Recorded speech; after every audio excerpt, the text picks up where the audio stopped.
The year is 2027. There are currently 12 different navies blockading the Strait of Hormuz. Tariffs are at 500% on every country, from every country. Welcome to Trump's planet Earth. Why?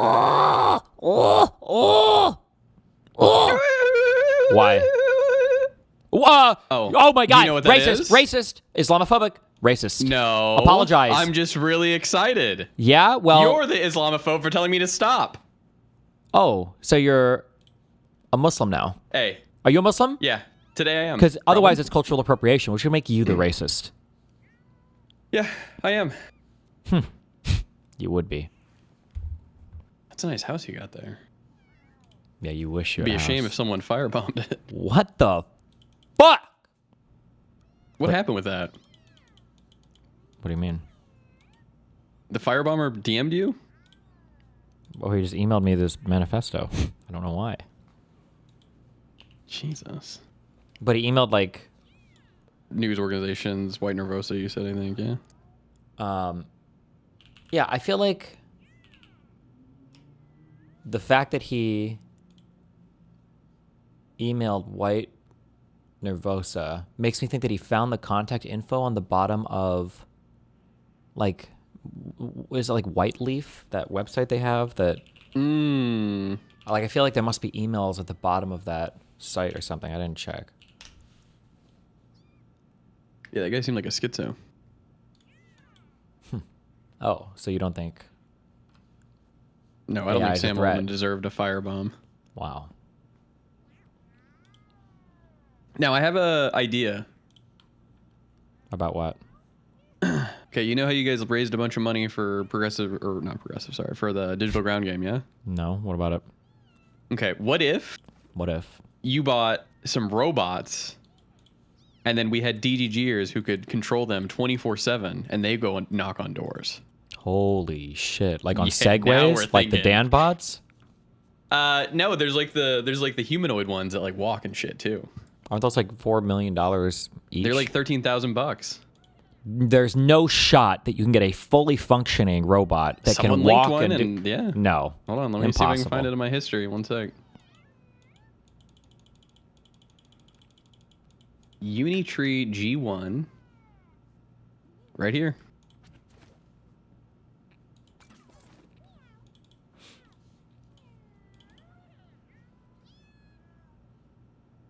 I want to see it in action. I don't believe. Me too.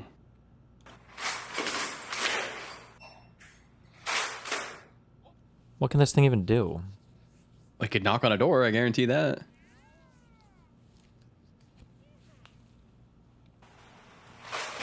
These fucking clankers keep showing up at my door telling me to vote. Oh, hold on. Hold on. We got Donatello. 1 second. Oh! What?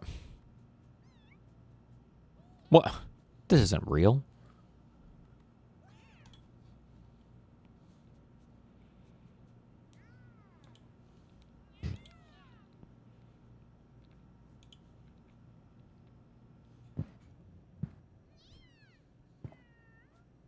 Show it jerking somebody off. Can we get some value add in here? What the fuck?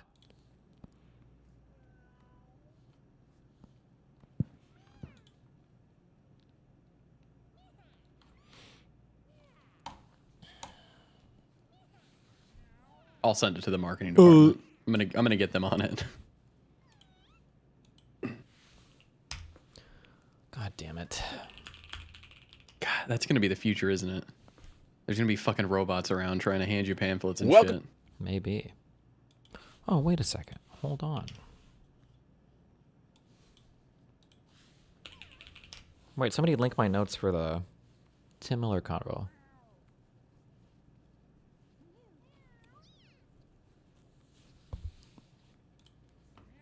A new puff piece hit the tower, Steven. Yeah, I saw. I wonder if I can write puff pieces.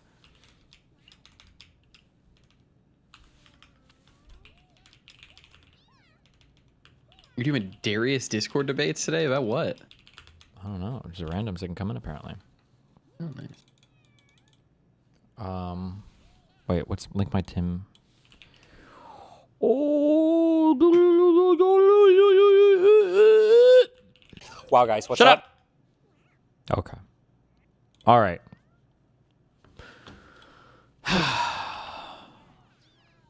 Let's knock our dailies out of the way. Oh man, today's a huge content day for you. Rokana did a Jubilee. Ugh.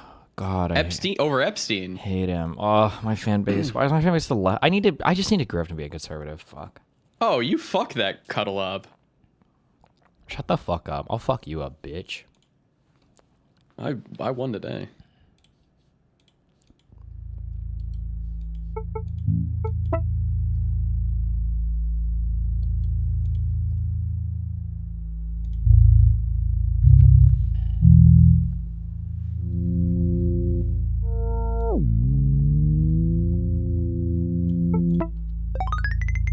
Oof, okay.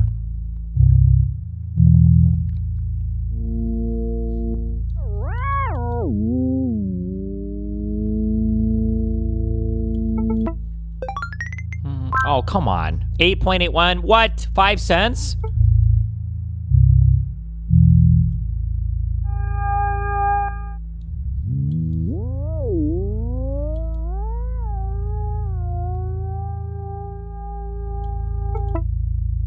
Well, is 1 cent 1 hertz? They're the same thing, right? Actually, I don't actually know. It might not be. No, it's not. I don't think it is because they just call it a hertz.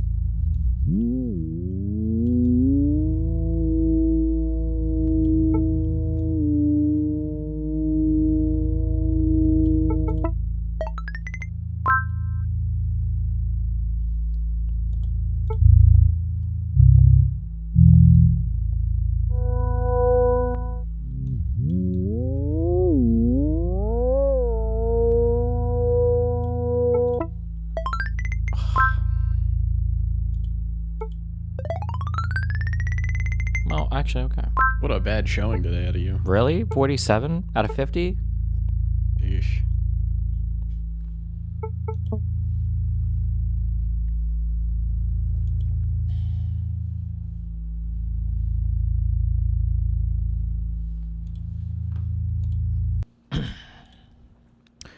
Fly, paper.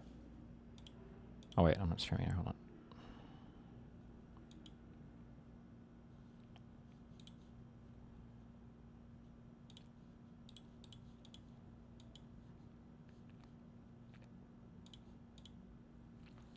Fly, paper, take, cast, troll, project, pocket, angle, shed, position, Russian, cuff, rag, radiate, stance, and belt loop.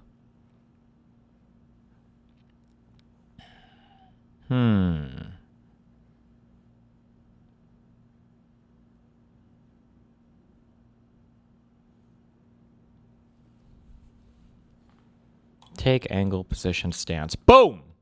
Opinion, perspective, yeah. Okay.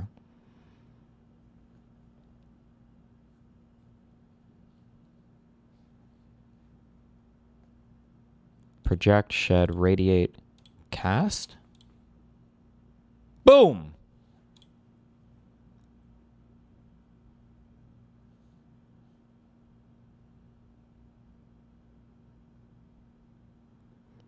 Things on pockets, pants. Pocket, cuff, belt loop. Ooh.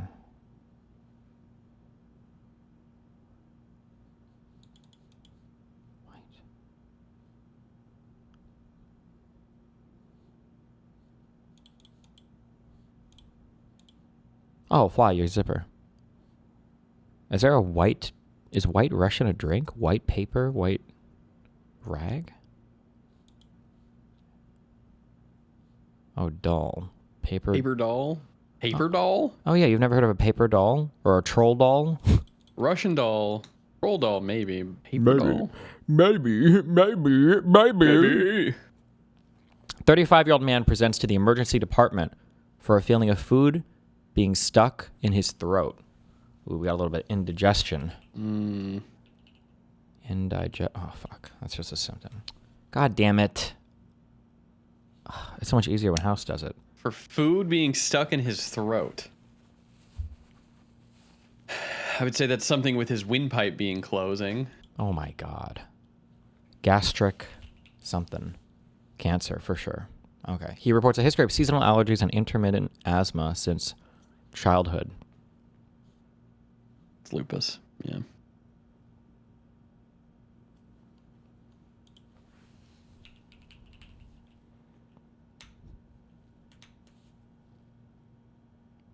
I have no idea. I don't know anywhere near enough diseases for this, so. something Esophagitis, is that with, a real like, thing? Throat closing. GERD. There it is. Over the past several months, he has been self-treating his current symptoms of heartburn with antacids. Without effect. Doesn't that cause... I feel like I've seen commercials. Like if you eat too many of these, but I think it's actually for GERD. I think it's that.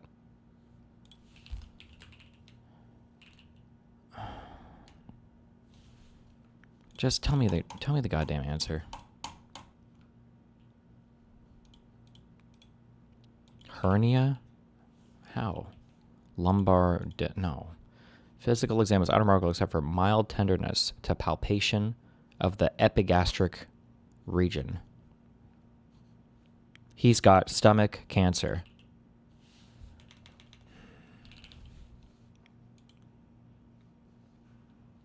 What? There's no way that's right. Hold on.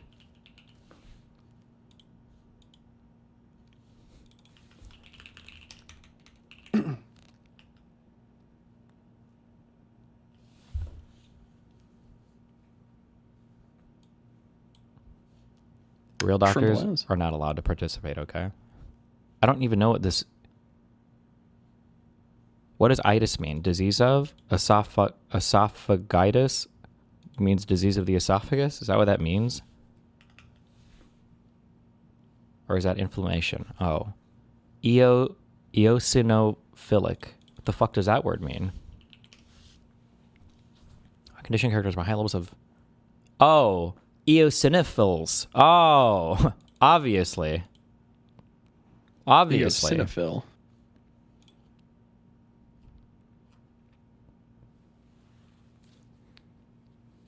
I feel like my favorite houseism is when there's like a disease that pops up and it's like a disease that's been diagnosed like 4 times on the planet, but they somehow have an encyclopedic knowledge of. I remember that one episode where House is like, where are the pills? And it's like, oh, I don't know. And it's like, wait, what kind of dog was it? And it's like, it was a border collie. And it's like, and the border collie is related to the German collie family, which has the mutation on the A1-8 gene, which makes them susceptible to this medication, which means the dog died. And it's like, there's no shot. Wait, did you go to school for everything? You remember, he also speaks like 12 languages. How do you know every single medical fact? Wait, honestly though, the one narrative thing where this like his amount of knowledge is kind of dumb is you ever notice that like House with a team is almost like playing with them, like 30% of the episodes, like, after you're done wasting your time with these retarded tests, why don't you go ahead and test the nasal cavity? And I'm like, oh, why? And then they test, and he's like, let me guess, you probably found this. It's like, oh my God, we did. And it's like, okay, well, if you know everything, why not just like diagnose the guy? But then as soon as his team is gone, the patient comes in, and it's like, oh my God, he's got a sore throat and a fever, and House is like, oh, I can't figure out anything, I need a team. And he's he needs like, his team to call retards. I guess. That's what he needs. Jesus.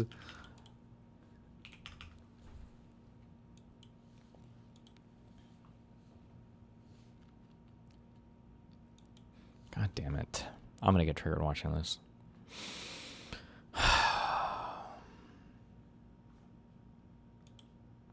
Oh, yeah, true. That time as well where the guy's like, I was at a festival in Brazil and I ate Brazil nuts or whatever. And House is like, they're Costa de Brazilios, not Costa de Años. That's a 40-day blah, blah, blah. And it's like, oh, obviously, of course. Oh, duh. Obviously. Obviously. Welcome to Pod Save America. I'm John Favreau. This Sunday, Hasan Piker, someone I'm sure no one has a strong opinion about. Hasan stopped by the studio to talk about his move into electoral politics. He recently hit the campaign trail to stump for Abdul El Sayed in Michigan, and to talk about Well, everything you've seen in the news about him lately. We ended up talking about the many statements he's made that have sparked a discussion inside the Democratic Party about whether candidates should associate themselves with him and his audience. We also debated his views on Israel and Hamas, how he thinks about the words he chooses, and his theory of political organizing. His theory of political organizing. Bruh. Oh my God. Ezra wrote a fucking slop fest article today, too. Can we read that? A pig slop article. Wait. He's Jewish, not pig slop. Pick a different word, sorry. Ooh. Fuck. I fucked up. It's all right.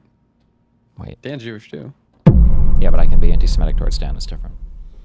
Well, I mean, he deserves it, yeah. Exactly. It's a conversation you need to hear for yourself, so we will get right into it. But before we do, please consider becoming a Crooked Media subscriber if you haven't already, so that you don't miss out on any of the great content we're putting out for our friends of the pod. Subscribers get our new extra episode of Pod Save America called Pod Save America Pod Save Only America Friends. the ex-Obama people? Yep. Ugh. Other subscriber-only shows like Polar Coaster with Dan Pfeiffer, access to all of our excellent Substack newsletters like Pod Save America Open Tab. Did you know Hasan did a lot of work with Ossoff and Warnock in private because he didn't want to be publicly associated with them for backlash? Or so he claims in this? First of all, why are you spoiling? But secondly, that's just a fucking lie. Hasan was roasting Ossoff and Warnock back in the runoffs. I remember this distinctly because when Warnock's team put out a fucking feeler for playing Among Us, Hasan tried to clout jump onto it. And it was fucking hilarious because he was just roasting them like the month before. God, it's so cringe. Ad-free episodes of all your favorite Crooked Pods, and you get to feel good about supporting one of the few independent, proudly pro-democracy media outlets left in Trump's America. So head to crooked.com/friends and subscribe. All right, here's Hasan Piker. Hasan, welcome back to the show. It's good to be back. You've somehow become the most argued about figure in Democratic politics over the last few weeks. So I'd like to have a conversation about why that is hopefully more nuanced and useful than much of the... Well, here's the question. What kind of a conversation are we setting ourselves up for? Is this going to be a challenging conversation where we ask questions and follow-ups? Or are we going to have a PR slop fest? That's the question. Here we go. discourse. Yeah. I mean, I goes to show how serious we are as a movement, as an opposition party, this is the primary focus. Central to the discourse. Yeah. Just a quick recap to set the table for people who, lucky for them, maybe, haven't been following along. A few weeks ago, Third Way, centrist Democratic think tank, published a Wall Street Journal op-ed calling on Democrats to stop engaging with you. They describe you as anti-American, anti-woman, anti-Western, and anti-Semitic. Their evidence is a long list of things you've said, which we'll get into. They also specifically singled out a few Democrats, us, for inviting you to Crooked Con last year, Ro Khanna, and Michigan Senate candidate Abdul El Sayed, also a former Crooked host who a few of us have donated to and who you campaigned with this week, which fueled even more controversy. Now, you and I scheduled this conversation weeks ago. I'm sure some people have had enough Hasan Piker discourse, but I do think it's an important conversation to have because, like, you know, even though you and I have different politics, we've actually debated our disagreements on this show. I think there's value in doing that in person in a format that's not mediated by algorithms or a fucking 5-minute cable hit. So with all that said, here's where I want to start. I think the rallies with Abdul this week were the first time you've been a featured speaker at a candidate's actual campaign event. And I wonder how you, self-proclaimed... Why is his mic off? Who's doing the audio mixing for this? Hasan is like responding, but the mic is turned off, or they don't have the channel unmuted for the mix. Do you hear it in the background? I can't see the screen. I've just seen cats Oh my right now. But I can fucking hear. God, Mooten. Are you serious right now? Yeah, swap me. Are you fucking serious right now? I've for the defeated the first squirrels, time, by the way. You've been... Oh, what'd you do? Different seeds. The squirrels don't like these. Oh, nice. a featured speaker at a candidate's actual campaign event. And I wonder how you, self-proclaimed Marxist anti-imperialist, decided to be a campaign surrogate for a Democratic candidate, even one as progressive as Abdul. What was your thinking there, and like what has made you get more involved in Democratic politics? So I've been very involved in Democratic politics for years at this point. Oh my God. but with AOC, Bernie Sanders, and Rashida Tlaib, Ilhan Omar, who I'll be interviewing later today.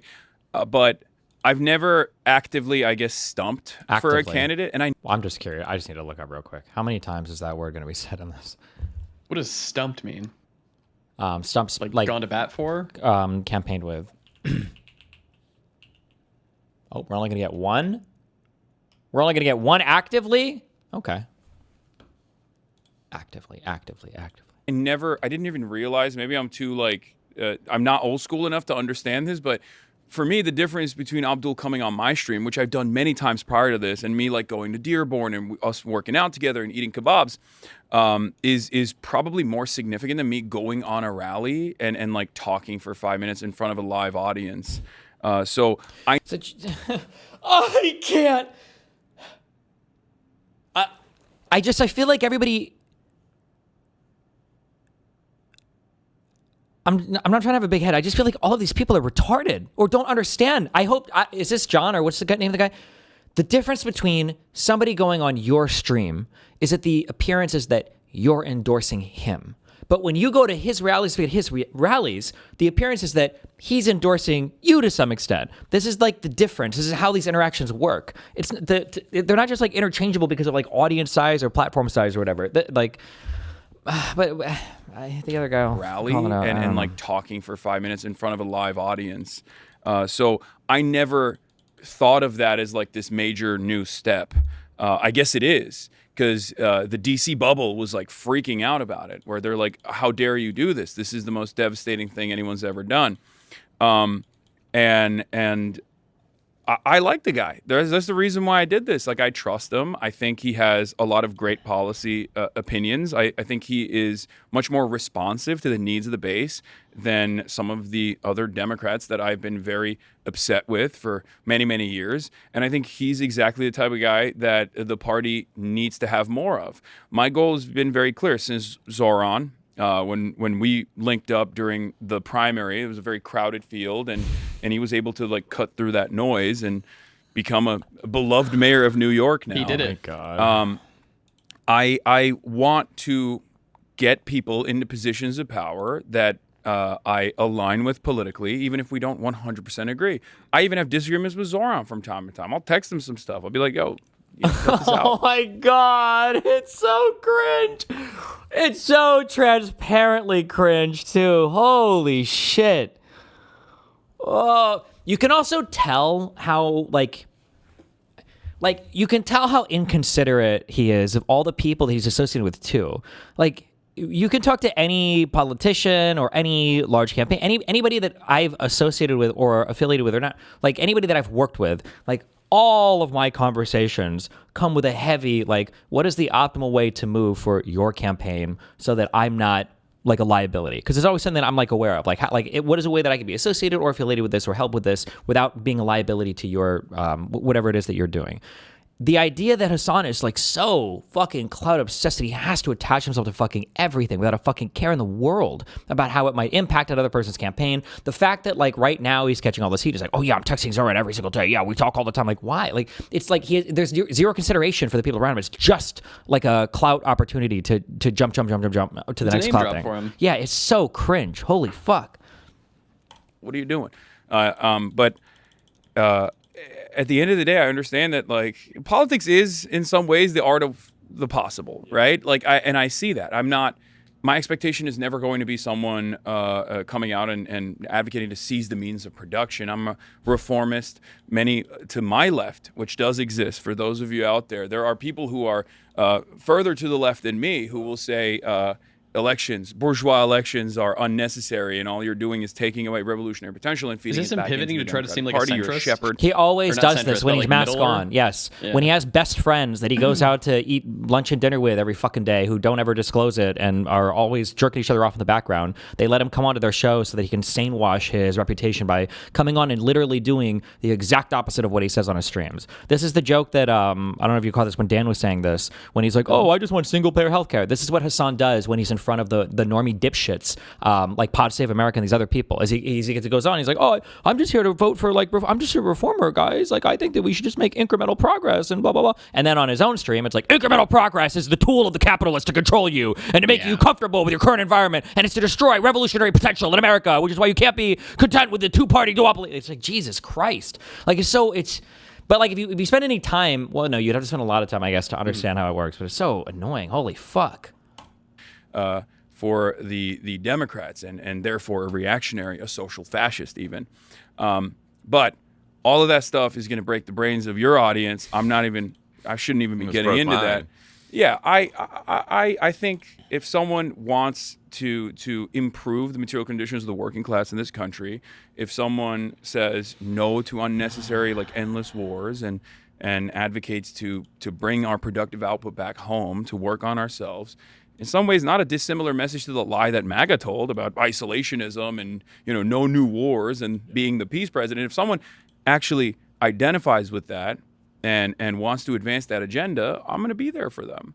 Just to broaden it out, because I do think it's useful for people who don't know and are now wondering, like, what's he up to? What does he want? Like, what is your theory of political change? Like, how do we get from where we are now? What is the mechanism to get from where we are now to the world that you want? Oh, my God. Great question.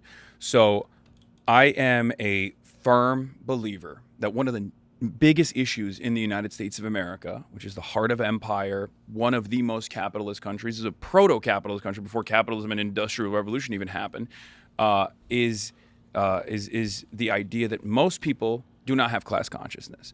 Most Americans don't understand that they're a working class and that there are people who generate most of their revenue, most of their net worth off of capital accumulation. But the overwhelming majority of Americans, and the 99%, as Bernie likes to call it, they don't do that.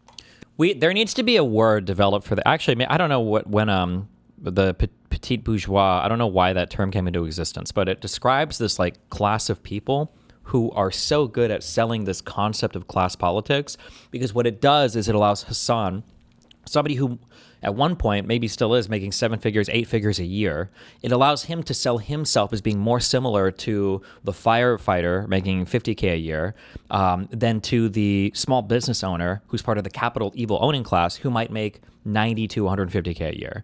The 90 to 150K a year, because they're a capital owner, is the enemy and in the oppositional class to somebody like Hasan, who's just a poor laborer, working man, part of the proletariat, who's making millions and millions of dollars a year. It's an inversion of everything you know to be true socially, but it's because it's using an old framework of analysis. This stupid Marxist, like, capital owner versus capital worker person. Ugh. They get a regular wage. They're not business owners, or even if they're business owners, they oftentimes operate their own business. So like the overwhelming amount of money that they're making, that they're putting in their pocket, is coming from their own labor. And they don't identify with that at all. They're hopped up on American exceptionalism, American individualism. So my goal is to instill class consciousness in people and help them identify what would be more, help them identify who is actually causing harm to them. And in my assessment, it's the billionaires and the corporations who actually control the levers of power in this country. Has he answered the question? Yeah, make people have class consciousness.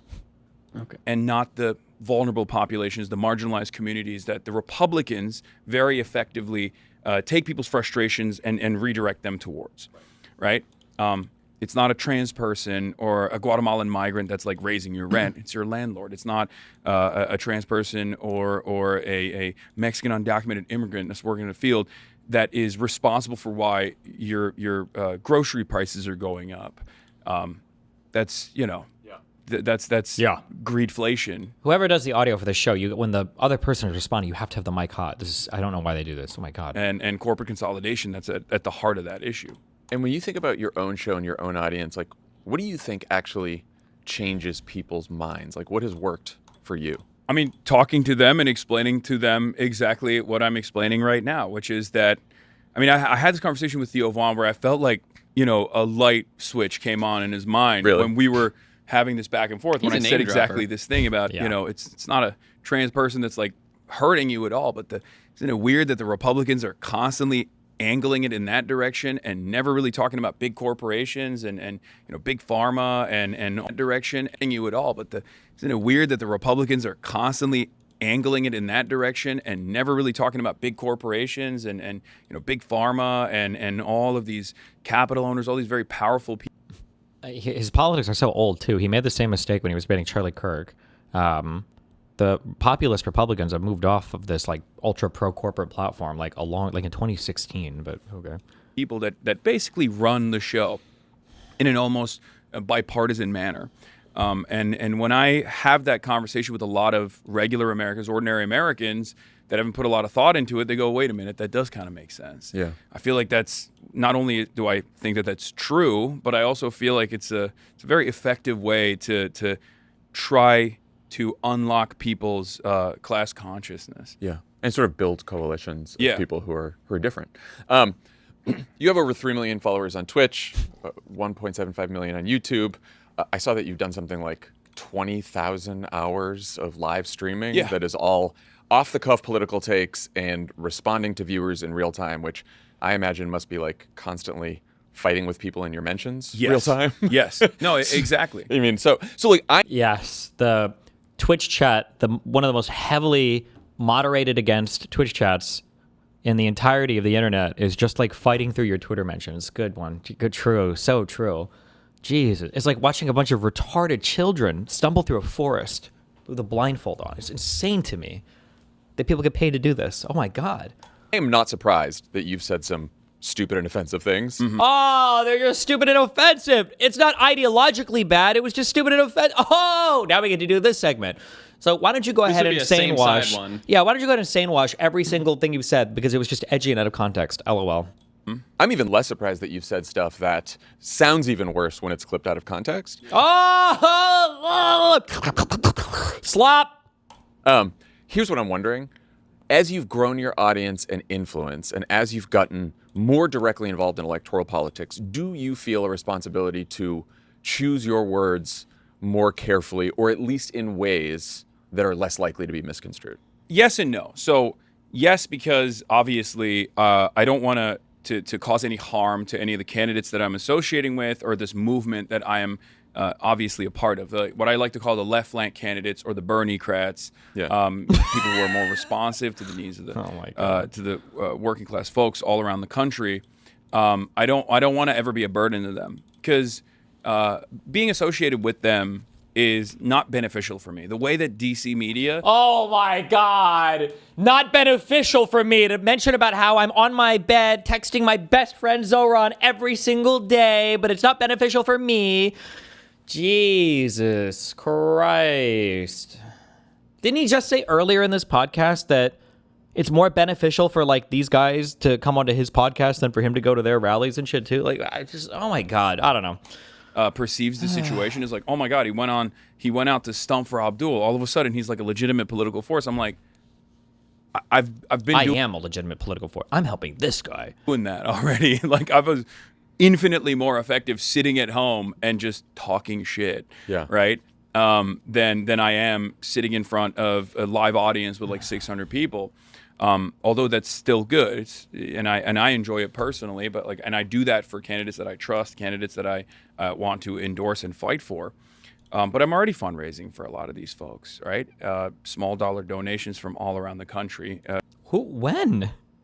When? What? He's probably talking about Progressive Victory now. When? Yeah, that they barely raised any money for with like 20,000 Yeah. people involved. When is he fundraising for these people? What? I keep flooding into all the campaigns Flooding. that I work with. They're flooding But, in. Yeah, I am cognizant of that. On the other hand, one thing that I'm thinking about is, well, this medium lends itself so perfectly to being clipped out of context. And I think we are now in a media environment where that doesn't matter as much. I mean, Donald Trump's the president, right? Like, he is the president. It's not just his words that are messed up, that galvanize some of the most reactionary forces in this country and normalize some of the most heinous, most toxic, repulsive types of politics. I mean, he campaigned on saying Haitians are eating cats and dogs. Like, that's unbelievable. That's white supremacy through and through. And he won. So on the one hand, I think that we are now existing in a very different media environment than the one that like MS Now, New York Times, and CNN want to exist in. I think that kind of stuff is over. Like, you're a vulgar person as an independent content creator. I think most people don't care about that. Most people care about like who you are and what your values are and what you represent. And I've been able to withstand these kinds of smear campaigns on even the independent side far before I ever drew the ire of RNC research department. So, and as a matter of fact, they're using a lot of the same clips that I've had to deal with that are circulating on the internet anyway. So it's not, it doesn't bother me that much. It doesn't do anything to my audience. My audience knows what I stand for. They're listening to me for 8 hours a day. They know exactly what my values are. I'm sure it might stop some people or maybe cause them to second guess whether or not they want to be charitable to what I have to say. And that's a problem. But at the end of the day, most people that see that stuff go, wait a minute, I have the capacity to, I have free will. I have the capacity to think critically. What's going on here? Why is the Republican Party saying this, claiming that this guy is racist or claiming that this guy is a misogynist? When I know what the Republican Party stands for, let me go check him out. And I think a lot of people do that, and then they check me out, and then they realize, oh, they were just lying. Like, that's that simple. And I have experienced this myself and have thought about it over the last couple of weeks, because I'm like, if I did not know you, if I hadn't interviewed you before, if I hadn't like wasn't personally friends with you, familiarized touching your dick myself every day, with your while we content, which I sit came in a to circle probably and jerk later than ourselves off most. over about how enlightened and we are. I just read the coverage of the last couple of weeks, I would be like, oh yeah, he's a fucking asshole. Yeah. To be fair, I am an asshole. Yeah, but you're an asshole, and I think in different ways than you are being portrayed. Yeah. I'm an asshole to bullies. Like, I bully bullies. I'm an asshole to reactionaries across the board. I'm an asshole to Nazis. Oh my God, bro. This is like what's your biggest weakness in an interview? And it's like, my biggest weakness is that I care too much and I try too hard. Like, what's your biggest flaw? I'm a big asshole to people To bullies. that are bullies.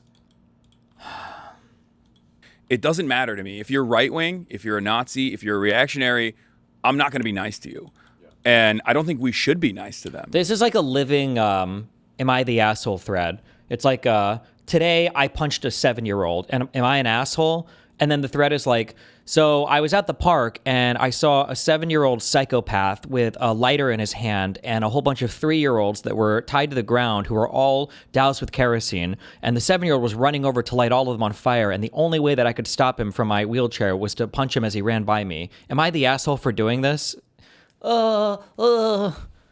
My God. They're not nice to us. They're not nice to random uninitiated people. They're not nice to entire swaths of the population. So yeah, if that's your ideology, if that's your worldview, I find that to be very damaging. I find that to be very toxic. I find that to be violent and dangerous. Reactionary. I'm You're going to fight actively back. hurting us. I'm going to use some mean words every now and then. What? Oh, mean word. Not the mean words.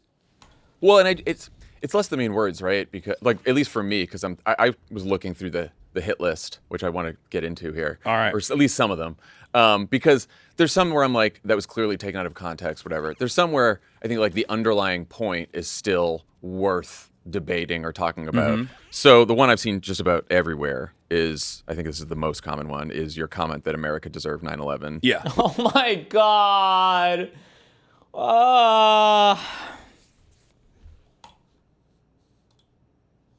Which you walked back in 2019 by calling it inappropriate, a poor attempt at satire, and said that you meant America the government, not Americans as people. Of course.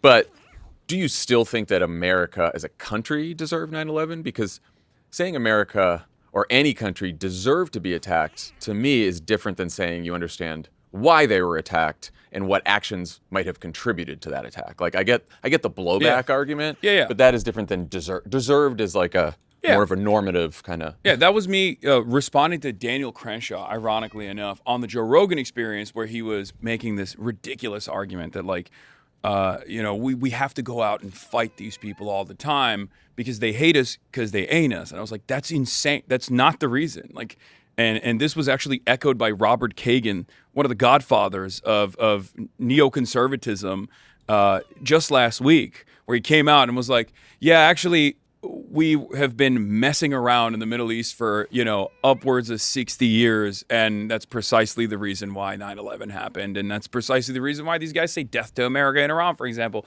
So, like, that was exactly the same sentiment that I've addressed a million times over. But, of course, in this moment, it was a heated response, an impassioned response. And people will consistently use that against me over and over again. Some people hear that and they think, I understand exactly what's going on here. Some people hear that and go, how heinous. Oh, my stars and garters. I am clutching my pearls. I don't even want to learn what this is about. I don't want to understand what he's saying. His name is Hasan. He must be Al-Qaeda. I mean, and that's fine. You also can, like, He didn't answer bring the it to the question, by the present. way. Yeah, It's like, no shit. He's not going to. Remember for the bloop bloop bloop.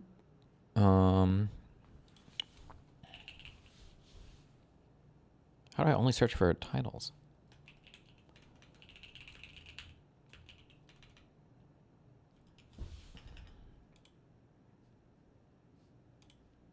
The search in this thing is too powerful. Okay, wait.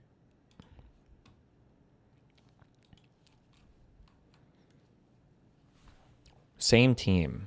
Lots of yes and, lots of layup questions, essentially zero disagreement on substance or rhetoric. The goal here is to essentially spread the talking points for everyone else to carry forward.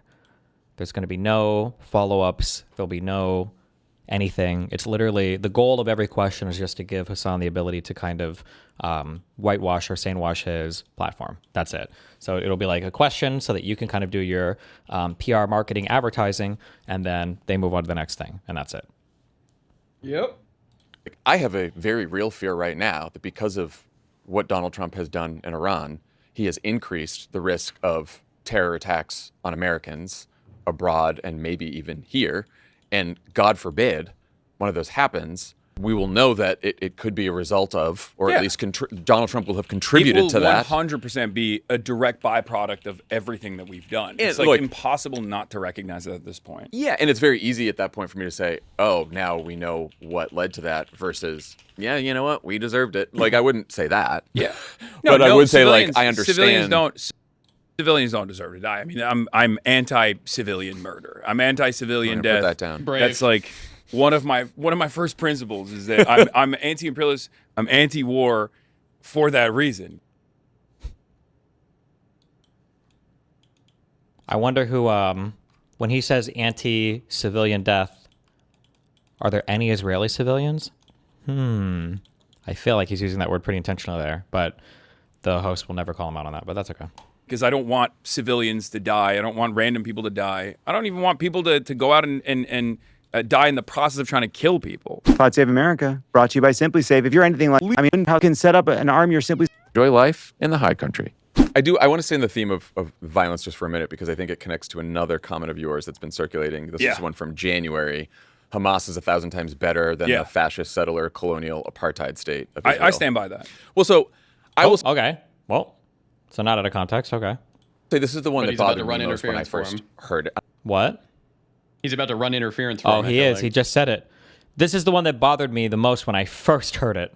That's what he just, okay, here we go. From January, Hamas is 1,000 times better than the fascist settler colonial apartheid state of Israel. I stand by that. Well, so I will say this is the one that bothered me most when I first heard it, and I remember having a reaction to it when I first saw it in January, because I think even if you believe what happened in Gaza is genocide and what's happening in the West Bank is apartheid, those are different claims from Hamas is 1,000 times better, because like Hamas is an organization that has massacred, raped, kidnapped civilians on October 7th. They've also been catastrophic for Palestinians by almost every measure.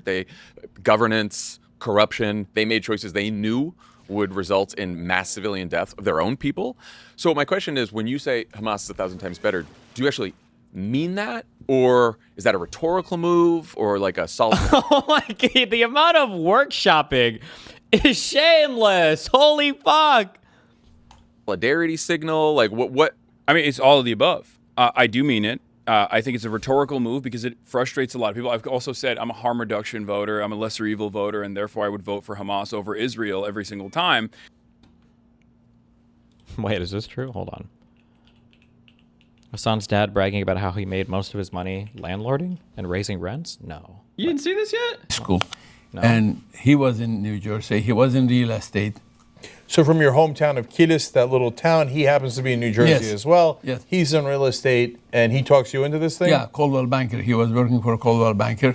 And he said, there is this office building, 50,000 square feet in middle Eatontown, and it's really cheap, dirt cheap, and we can buy it. It's no time we can make a lot of money.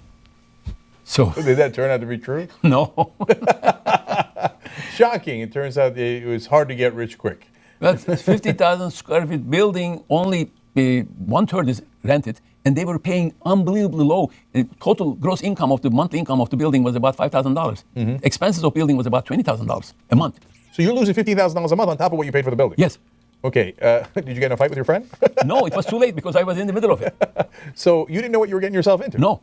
Here we go again. You didn't know what you were getting yourself into when you start the manufacturing business, now this. So how'd you get out of this hole? I have one thing that I will tell every single kid, disadvantaged families and everybody, you never give up. You work, work, work until all the barriers are open.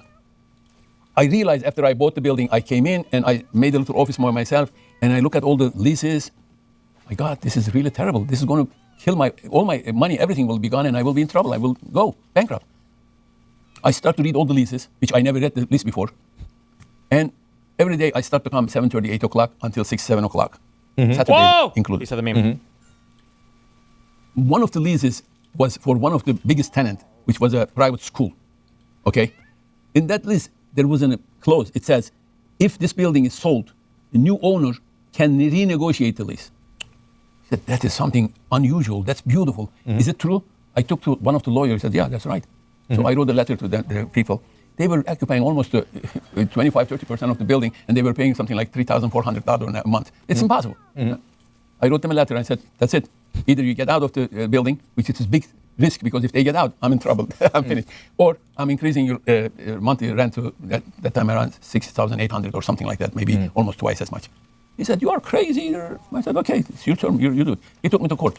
Okay, this is a high stakes poker for you. Yes. Because if they leave, you're in a world of hurt. No, they couldn't live because they have laboratories and this and that. Wow. No wonder Dan hates Hassan so much. Because Hassan's dad fucking outdid him. Okay, sorry. Anyway, back to the landlord hater. Because I'm looking at the situation as a paramilitary organization that has like a political party that frustrates a lot of people. I've also said I'm a harm reduction voter, I'm a lesser evil voter, and therefore I would. Oh my God! No, he's not.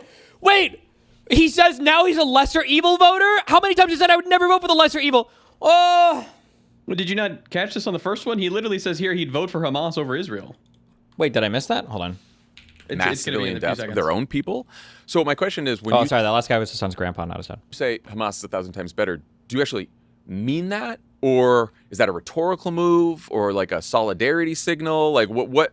I mean, it's all of the above. I do mean it. I think it's a rhetorical move because it frustrates a lot of people. I've also said I'm a harm reduction voter, I'm a lesser evil voter, and therefore I would vote for Hamas over Israel every single time.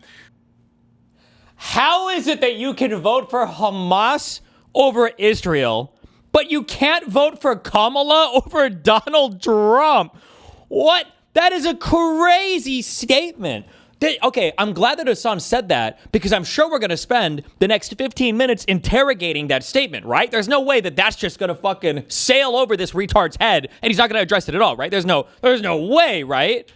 I do mean it. I think it's a rhetorical move because it frustrates a lot of people. I've also said I'm a harm reduction voter, I'm a lesser evil voter, and therefore I would vote for Hamas over Israel every single time because I'm looking at the situation as a paramilitary organization that has like a political party as well, a Politburo as well, that is entirely comprised not as an alien force, but of orphaned children that have, had their parents killed by an apartheid state that has been dominating the lives of Palestinians for 80 years at this point. And they've done a genocide at this point as well, but like it started off with the Just one? Nakba and has only evolved as technology has gotten better to become more heinous. And Gaza is this hermetically sealed area that many people correctly point to as the world's largest open-air prison. before October 7. So my perspective on this has always been that I think that Hamas's tactics, which I oppose at times, right, or it's like internal governance issues, are secondary to this conversation because it's like placing a lot of emphasis on the Nat Turner rebellion, or instead of talking about the much larger, much more consequential, much bigger harm that chattel slavery was to black people, to like sell black people and to rape them and treat them as though they weren't human. I think that's a far larger systemic force that is going to make the Nat Turner Rebellion look inconsequential in comparison to the greater harm. Weird analogy? No, it's the one that Finkelstein uses all the time. That's why he uses it. Same with, for example, the ANC. The ANC had a militant wing called the MK. I'm not going to try to even attempt to say it. And, no. This comparing of the ANC in South Africa to Hamas is just it's such a loser, fuck, white, Western, retarded, like historically illiterate comparison. It's so stupid. Nelson Mandela went to prison and was imprisoned by the apartheid state. And MK and the ANC did a lot of stuff to collaborators, the collaborators that have worked alongside the apartheid administration. He's saying so little with so many words. He needs somebody to translate his babble into meaningful words. No. This is good. This is what the people want to hear. You're giving them. This is like reality TV slop, but for politics. So if you like it, you like it.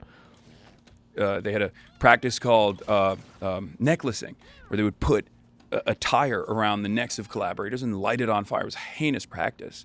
And it was, of course, condemned after the fact, but none of the people that were engaged in it, if I recall correctly, even in the Truth and Reconciliation Committee, were actually legally charged for it. Because there's this understanding when we look back at like some of the more heinous things that resistance groups have done and militancies have done, we match that up against the far larger, far broader systematic violence that an entire people have been subjected to. And it makes me feel silly to consistently talk about what Hamas has done, especially when there has been an October 7 times 1,000, if not more than 1,000 at this point, in the hands of Israel against the Palestinian population in its entirety. I mean, they're doing an October 7 to Lebanon right now as we speak. Just take it from the Palestinian perspective. Yeah. Don't you think Hamas's decision to attack on October 7th and to massacre civilians on October 7th was a catastrophic mistake for them, for the Palestinian people? Like, do you think the Palestinian people are... And then he moves to strategy. And so Hasan just got to say all of that completely and totally unobstructed. And now it's like, okay, well, like, but strategically speaking, wasn't like mass murdering civilians, like, it didn't work out strategically, couldn't they have done right? better? Yeah, couldn't they have like, couldn't they have... little? Oh my God, dude. in any way better off than they were before October 7th? No, of course not. But at the end of the So day... that's why I'm asking. I mean, more. but at It's the more end for of me the like a resistance movements, wherever they are, need to come up with strategies. Yeah. Right? This is And disgusting. This is I actually think- disgusting. Bro, we're cooked, dude. He was Obama's We're cooked. speechwriter. Yeah, no, it's just, this is why I guess the extremists took over the right. Maybe this is what we're just due for now on our end. It's just retarded. This guy is like a fucking retard. I don't understand how these guys ever did anything in politics. Or maybe politics isn't real. Maybe it's all just a game where retarded fucks like this get nepoed in and are lucky to get jobs for whatever people, and they just do this shit all day. And they just have no... Or maybe they support it secretly. Maybe he's like far more radical or whatever. I can't tell. I don't know. It's just what a waste of time. I guess my view is, and I understand that there is a huge power imbalance here, but I think that resistance movements that engage in, mass slaughter or civilian targeting and all that, like, they just have We're less still calling them success. resistance movements. These are terrorists. Yeah. It's what is. It is what is. Than resistance movements that are nonviolent. I mean, it's obviously in history. I know we've had a revolution here. I get it. I wouldn't agree I with get that armed one. revolution. Yeah. But yeah. But I do think if you look back, Remember in the Revolutionary War when U.S. soldiers fucking invaded British towns and rounded up all their fucking civilians and shot and killed them and I remember these. Remember the great stories of the... You can't say the rapes because Hasan doesn't believe any of those happened, I guess. So. for the last 100 years, nonviolent movements have been more successful than armed resistance movements. That's just I think they work hand in hand, but I think it might have been Kwame Ture who said it. You can only shame someone who has a conscience, and if your enemy has none, it's impossible to get them to react to your civil movement, because the Palestinians have tried civil movements. I mean, the Great March of Return, where hundreds of Palestinians were sniped directly by the Israeli occupation forces, and they openly celebrated that too. They said we have an accounting of every single bullet that we shot at the Palestinians, and then they had to delete that. I mean, this is just the tip of the iceberg as far as the war crimes galore that we're talking about, because even the everyday maintenance of apartheid, which Israel is. He was right. This was our king, but it doesn't matter. It doesn't matter. He was our king. God, this guy. Ah! For some reason, the intelligentsia of the Democratic Party, with 2020 hindsight, believes that Joe Biden should have considered not running again because of their perception that he was too old. And so then the drumbeat began. And the New York the New York Times, on a near daily basis, egged on by the Pod Save America saviors of the Democratic Party, with four white millionaires that are dining out on their association with Barack Obama from 16 years ago, living in Beverly fucking Hills, telling the rest of the world what black voters in South Carolina really want, or what the women in the waitress living outside of Green Bay, Wisconsin really believes. I mean, what the fuck? I mean, I can't believe that we do this over and over again. Yeah. Or I hear Rahm Emanuel is going to run for president. What a fucking, David Axelrod's going to run his campaign for him. That's like, oh boy, there's the answer. There's the fucking answer. Genius is all. All the things that they've won. You remember this, is that everybody talks about Joe Biden now as if he was somehow the choice of the Democratic Party. Bullshit. We lost Iowa. We lost New Hampshire. We came in second in Nevada. True. David Clough and David Axelrod went on TV. They said that there's no way Joe Biden can get the nomination. Not a chance in the world. Mike Bloomberg's going to crush him in California. Elizabeth Warren's going to beat him in Massachusetts.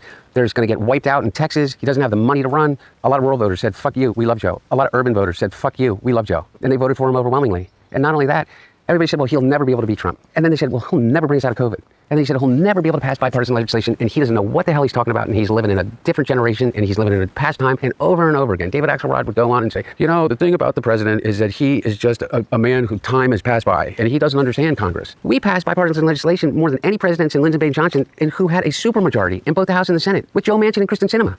And who did that? That didn't happen by magic. That didn't happen in the Obama administration. That happened because Joe Biden got on the phone with Kristen Sinema and Joe Manchin and Chuck Schumer and the rest of the party and Republicans in the party, and he passed a fucking bill because Mitch McConnell didn't stand in the way like he did to every other president other than Joe Biden. And he got it done. He did it. Him alone. And then they said, well, look, it's all going to come down to this State of the Union speech. It's going to come down to the State of the Union speech. And he knocks it out of the park. And it was that one debate that caused the full backslide. Yeah, and I'll tell you what, I know exactly what happened in that debate. He flew around the world, basically. He was He was too good of a man. He was. Is an incredibly violent endeavor. That maintenance requires you to constantly be a military force that is ever present, that is dominating and ritualistically humiliating and subjugating millions of people. So my perspective is always looking at this from the perspective of the people that are being dominated, rather than placing a lot of the emphasis on structural violence, or rather on state-backed violence, which we have a predisposition to lean into no matter what. Someone fights back against a cop, the automatic suspicion is, well, the police are actually maintaining law and order, so it must be a criminal, right? That might not always be the case. So I like to look at this stuff. I like how it sounds politics. Like half the takes he gives are like, it feels like a Disney Channel original movie.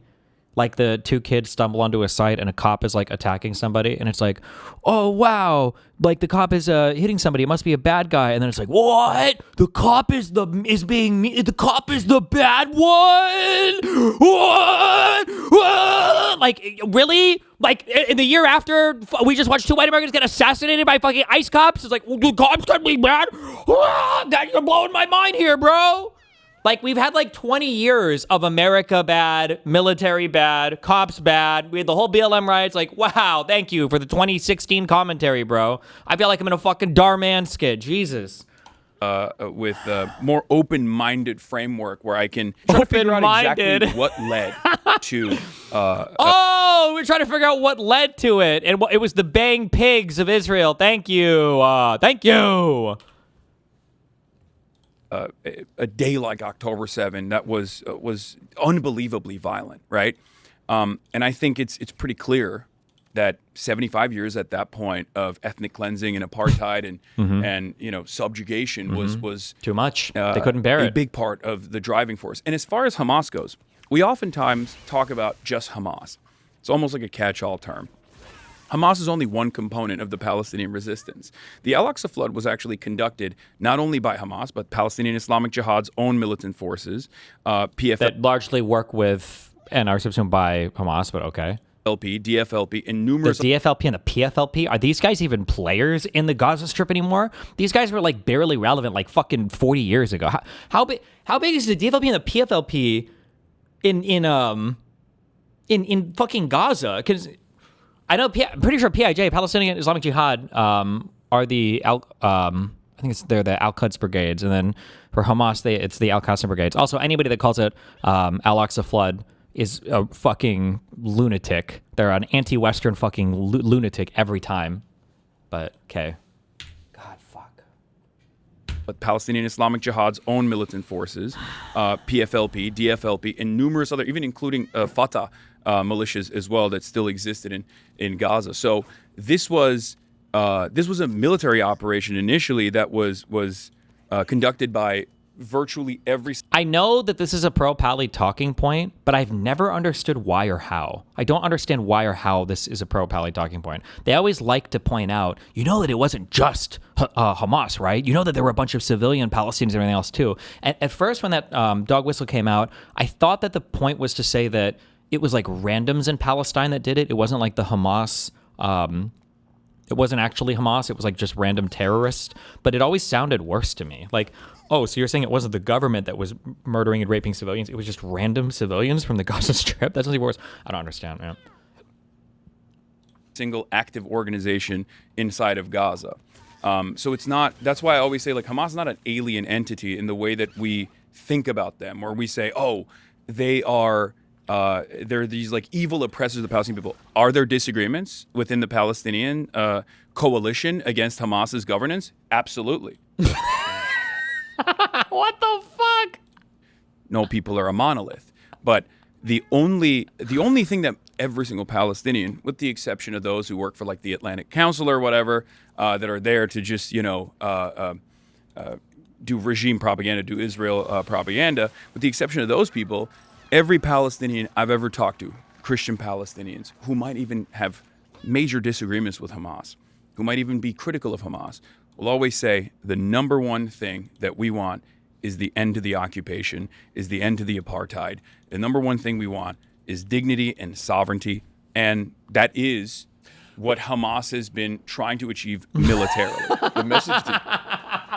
Bro! This is just like, this is crazy terrorist apologia. Also, by the way, anybody that in my opinion, I don't know if there are other people that I haven't read or scholars that I'm just not aware of, referring to the Palestinian people as a unified people and not making the differentiation between the Gaza Strip, which is governed by Hamas, and then the West Bank, which the Palestinian parts are governed by the Palestinian Authority and the PLO. These are two different entities, and to talk about them as having like a unified approach or theory or unified criticisms is, I don't know. I've never heard an educated person speak about it like that. But maybe I don't know. I don't know why I'm giving Hasan any credit. Actually, this guy's fucking retarded. But so is the guy talking to him. So whatever. That is what Hamas has been trying to achieve militarily. The message that you just said that Palestinians want, an end to the occupation, dignity, self-determination. Yeah. For people who are not as familiar with the issue as you, but that you want to reach and that you want to, because I assume the purpose here is to build a movement that supports Palestinian self-determination. And if I was someone who didn't know a lot about it, and here would be a good question if you actually gave a fuck about any of this.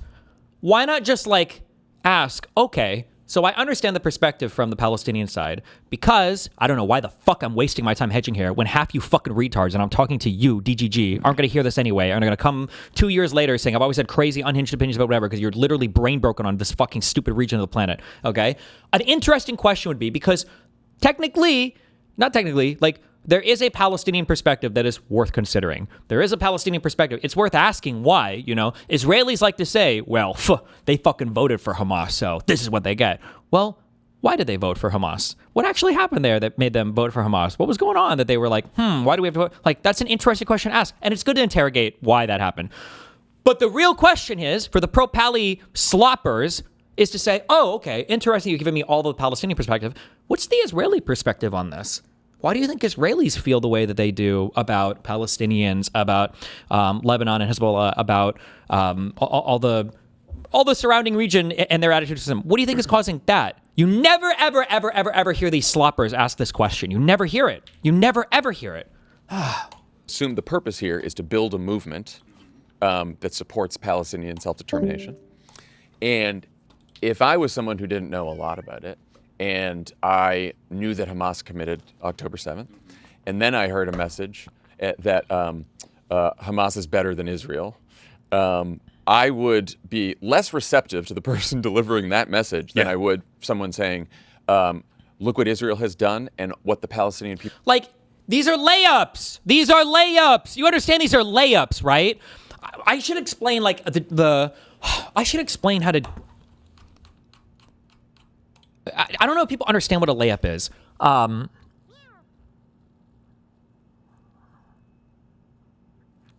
Okay. Let's imagine a scenario where I see a black person in my front yard. It's 7 p.m.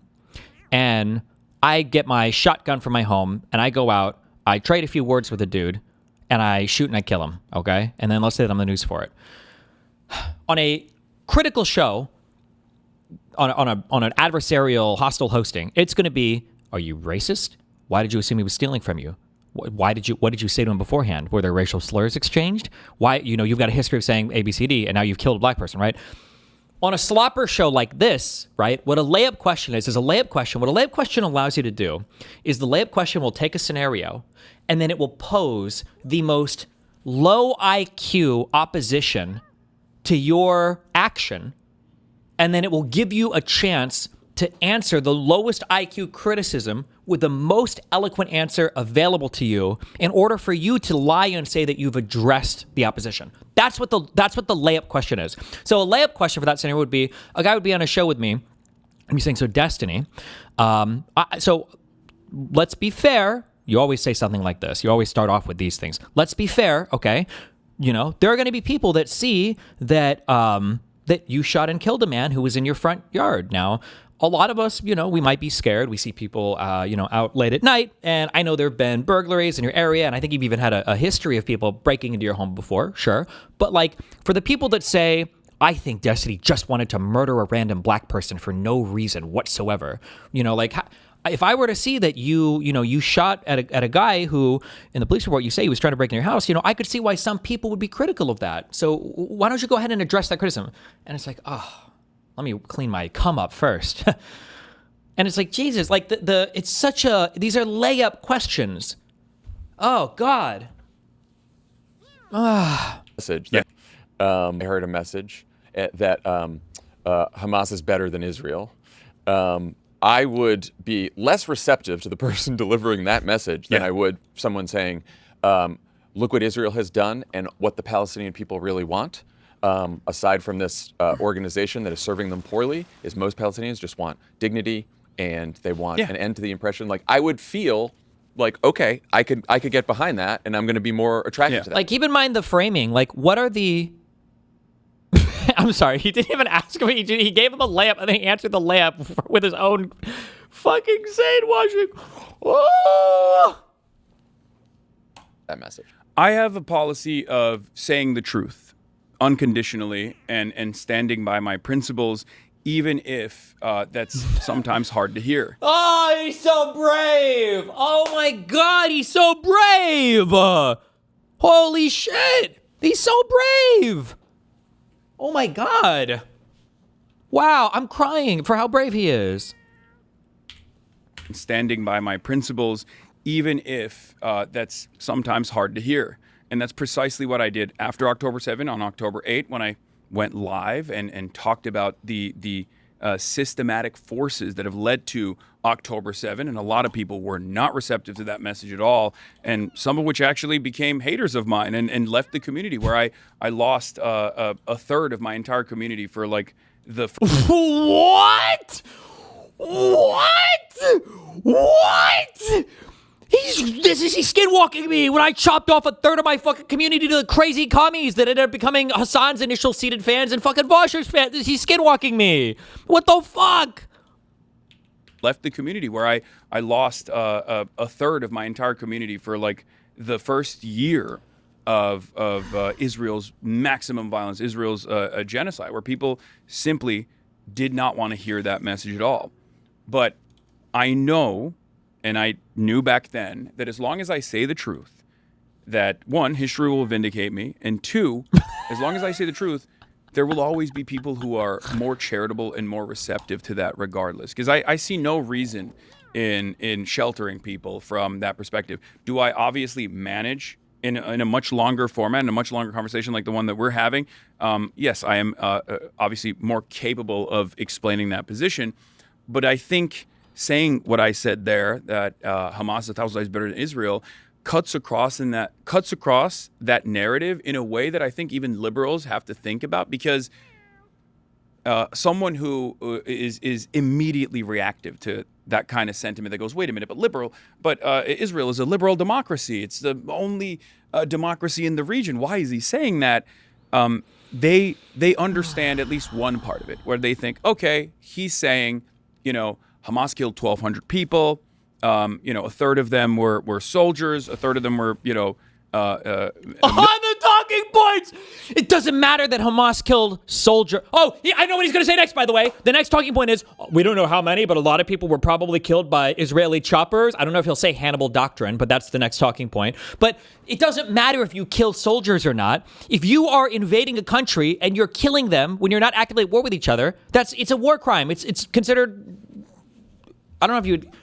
They're war crimes. You can't kill soldiers when you're not at war with each other. That doesn't count as like military valid targets or whatever. Let's see if he gives the Israeli choppers were killing Jewish civilians in order to prevent capture, like the Hannibal doctrine. A third of them were soldiers. A third of them were military people who were active duty. 2/3 were military targets on October 7th. It was mainly the military. Give me, please. I'm about to become the biggest load of my life. Please, God. Please, God, please, God, please, God. Hannibal doctrine. Please, God, please, God, please, God. Israeli choppers, Hannibal doctrine. Please, God. In the military, and then civilians as well. Israel has done that, 1,000-fold to the Palestinians. Fuck. So I think even in the most... I was edged right to the limit. He didn't do it. Fuck. Reductive ways, even in the most reductive ways to try to comprehend what I'm saying there, people can understand that. I think people are not stupid. We assume that they're stupid. I will tell you. Well, I'll tell you how it landed with me, because I was 2/3 of the people killed on October 7th were valid military targets, I guess, according to Hasan there. Nice. It's it wasn't like, oh wait, why did he say that? Israel's some great. I was like, Israel has committed just horrific atrocity. What I have moved so far on this, but I'm like, Hamas is they're fucking. What did they do? October 7th was catastrophic for them. It was also we've catastrophic strategically. Bruh, we're cooked. It was, which is funny, but that's just crazy, bro. all seen the images, like kids and people, and a lot of these are leftist peaceniks, Israelis at a concert, and they fucking massacred them. And I'm like, these people are I just want to have, and I do think it's important in politics to have universal principles, right? Yeah. Which is if Hold on, before I permaban you for being a fucking retard.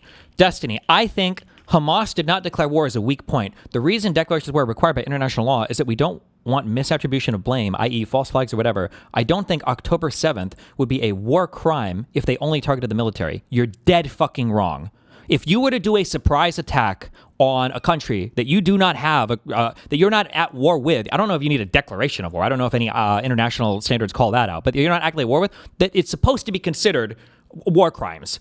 So if we think that Iran has a military base with 100 aircraft and 1,000 pilots, and we're not at war with Iran, and we bomb that air base, that's a terrorist attack. It's considered a terrorist attack.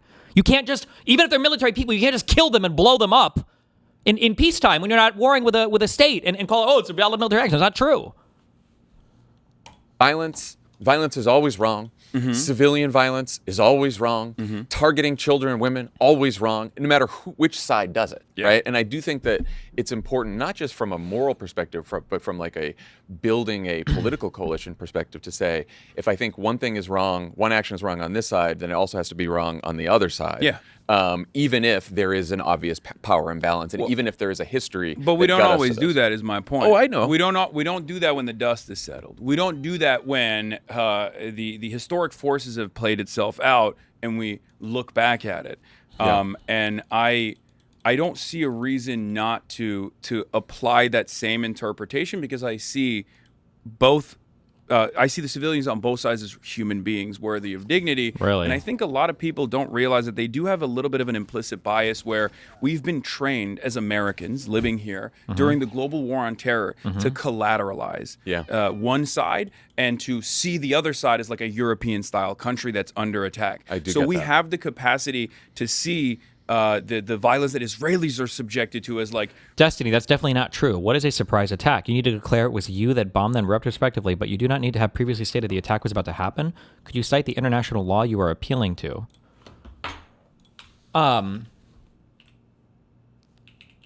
First of all, a surprise attack is something that happens in the during active conflict. Okay? Number one. Number two, you can't, if you start a war with a surprise attack, but you're not like at active, you're not in active hostilities with each other. That's not considered like a surprise attack, military. You're at war, whatever. It should be considered a war crime. This is why the U.S. attacks on the Venezuelan boats, even if those were military people, they weren't, would still be considered a war crime. Give me a moment and I'll look. I'll find the IHL rule on this. Hold on. Real human beings, maybe even your neighbor dying in the hands of scary brown people, as opposed to Palestinians that die, entire city blocks reduced to rubble, is something that we've seen so many times on the TV, whether it be the Syrian civil war, whether it be Iraq, Afghanistan. So we automatically collateralize the lives of those Palestinians. So that's part of the reason and I will why say that those images are, I think, the most like that is what personally has moved me. Yeah, the most is seeing those images. Like I remember, like in post October 7th, and we talked about it a lot here, and the student protest movement and all the craziness over generally when it comes to defining things for international humanitarian law. So like for instance, I believe that I would have to go back and look. It's been a while. I don't think that there are people that are declared civilians for international humanitarian law. Typically what you have is you have a conflict, and then you have people who are considered party to the conflict, and then people who are considered military targets, and then people who aren't military targets should be considered protected peoples. So typically whenever you're reading language related to international humanitarian law, you're going to see things like armed forces of a party to the conflict. There has to be an ongoing military conflict. There has to be a conflict to speak of here. It can't just be people that are part of a random military that you're not currently in conflict with. But I'll keep reading. I'll find out more specific for you. For that, and I remember thinking like there was that Columbia student who I think was eventually suspended or expelled or whatever for saying like you're lucky I didn't kill more Zionists and all that. Yeah. And I remember thinking to myself like someone says something like that. And it's just a reaction that I can't even, like, it's just a human reaction to be like, oh, maybe I don't want to be with these. Like, this is bad. I don't want to hear, like, that's, now you want to kill Zionists? Or you like, that's fucking crazy. That's hurting your movement. You know? No, I've been, look, here's. It's the start of every conflict that isn't declared beforehand a war crime. Yet you're not supposed to surprise start wars. Correct. That's not okay. Fuck me. Tomorrow. Wait, somebody linked this 1 year ago. In a hypothetical scenario that is not so hypothetical, decided that they are going to be the ones that are going to be anti-trans and push anti-trans bills. A lot of you liberals love talking about trans people, and you're like, oh, I guess you just don't care about trans people. Oh, I guess you don't care about immigrants. Remember how many fucking liberals said that in the 2020 election? I guess you don't care about immigrants then, and that's why you want to vote Republican. Not voting is basically voting for the Republicans. Okay, now Democrats are like, we don't give a shit about immigrants. We want to kill them ourselves. And you're like, oh, well, if you don't vote for the Democratic Party, then well, then Republicans are going to win. Okay, what's the difference? What's the difference? There is no lesser evil between the two parties if the Democratic Party is also pushing for the same evil that Lesser of two evils. I don't understand. I don't get it. I'm sorry. So what we did in Iran is a war crime? So the U.S. opening salvo on Iran was a war crime? Are the USA strikes on Iran war crimes? Yes. Correct. Yes. Ask me about Venezuela next. Yes. Yes.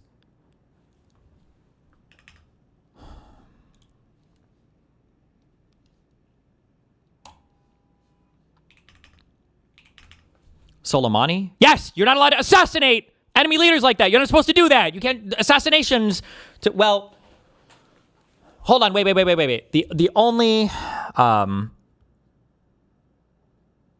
The only catch to this is if I actually don't know the formal statement between Iran and the United States in terms of if we're considered in conflict with each other. I'll hedge on that. I'm not actually 100% sure on the right now or back then where that was. Because it might be, because if Iran has some, I don't think they are. I don't think because they always fight with proxy groups. My leaning would be towards no, I don't believe we're considered at conflict with one another. I don't believe so.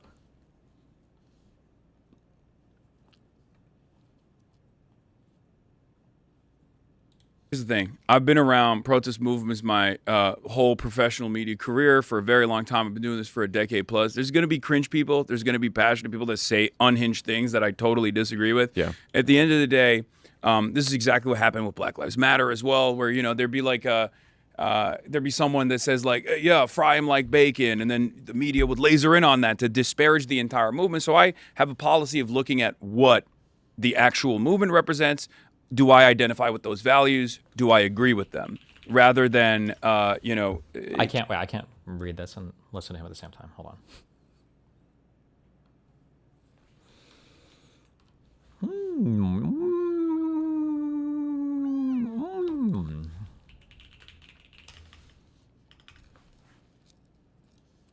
You can look at something called the Rome Statute. This is the underlining thing that led to the creation of or establishes the International Criminal Court. The International Criminal Court is only to hold individuals accountable. This is a separate thing from the International Court of Justice, which is part of the United Nations, though. People use war crimes as like a catch-all sometimes when they talk about genocide, crimes against humanity, whatever. Technically, war crimes is its own article. It's a separate thing.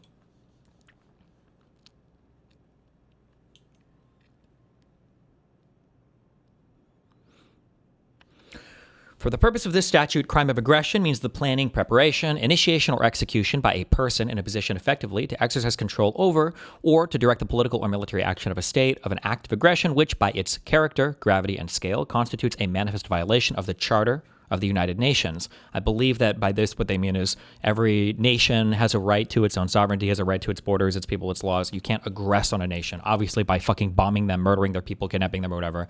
This would be considered a crime of aggression here, or... Okay. For the purpose of paragraph 1, act of aggression means use of armed force by a state against the sovereignty, territorial integrity, or political independence of another state, or in any other manner inconsistent with the Charter of the United Nations. Any of the following acts, regardless of a declaration of war, shall, in accordance with the United Nations General Assembly, resolution, blah, blah, blah, qualifies an act of aggression. So this says, okay, this is regardless of a declaration of war.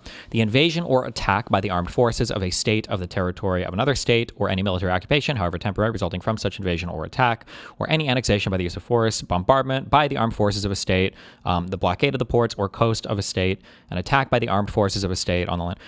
The reason why they have this is regardless of a declaration of war, is because technically you can have declarations of war that are violative of the UN Charter. Like you could just say we're declaring war on Mexico because we hate Hispanic people or whatever. But and then when you start bombing them or attacking them, theoretically they should still be considered crimes of aggression because you have to have a valid casus belli or whatever. Although technically, with the way that the UN defines it, I don't think you can, or the way the ICC or the ICJ defines it, you should never really have a casus belli because it means the other person is violating some kind of UN charter or whatever as well.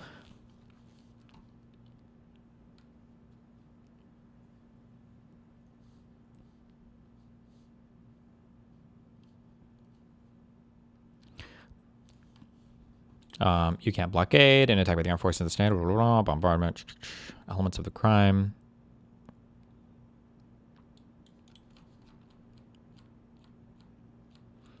I'm trying to think of, it's going to be on the IHL site where because normally for your international humanitarian law rules, usually they will cite down here, like a lot of this international humanitarian law stuff is built upon individual court cases or how they're defined in certain military manuals or what the like broad consensus is. And they'll cite down here to different things. I'm trying to think. I remember reading about, because it was a question on October 7th of, can you target military people even if you're not currently in war? Does it count as a war crime? But the overwhelming answer that I saw on this with regards to international humanitarian law was yes, that is considered, I don't know if you call it a war crime or whatever, what the definition is, but it's not, you can't do that. It's not considered like a proper military action. Key. Wait, fuck.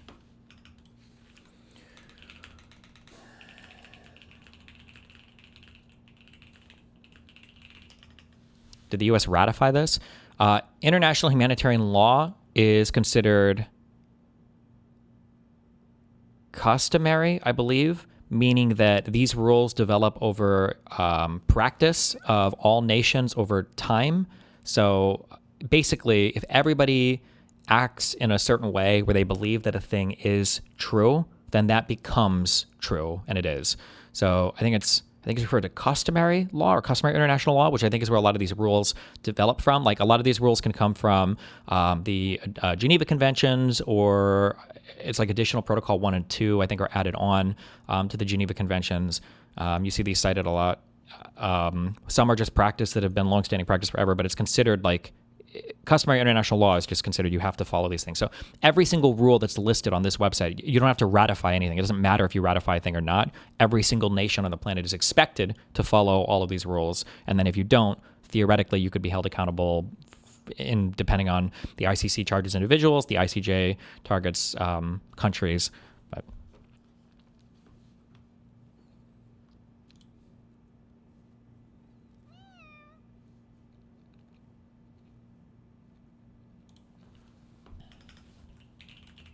what does blockading the Strait of Hormuz look like? I have no fucking idea. I don't know what we're doing. I don't even know what we're doing over there anymore. I literally have no fucking idea.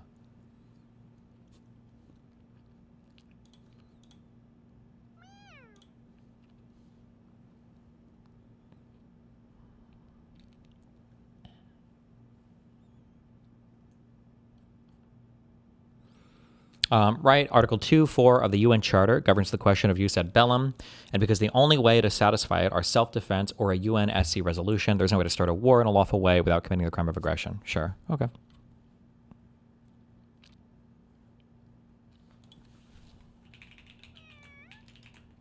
Wait, I just want to read it for that fucking guy in chat that asked the question.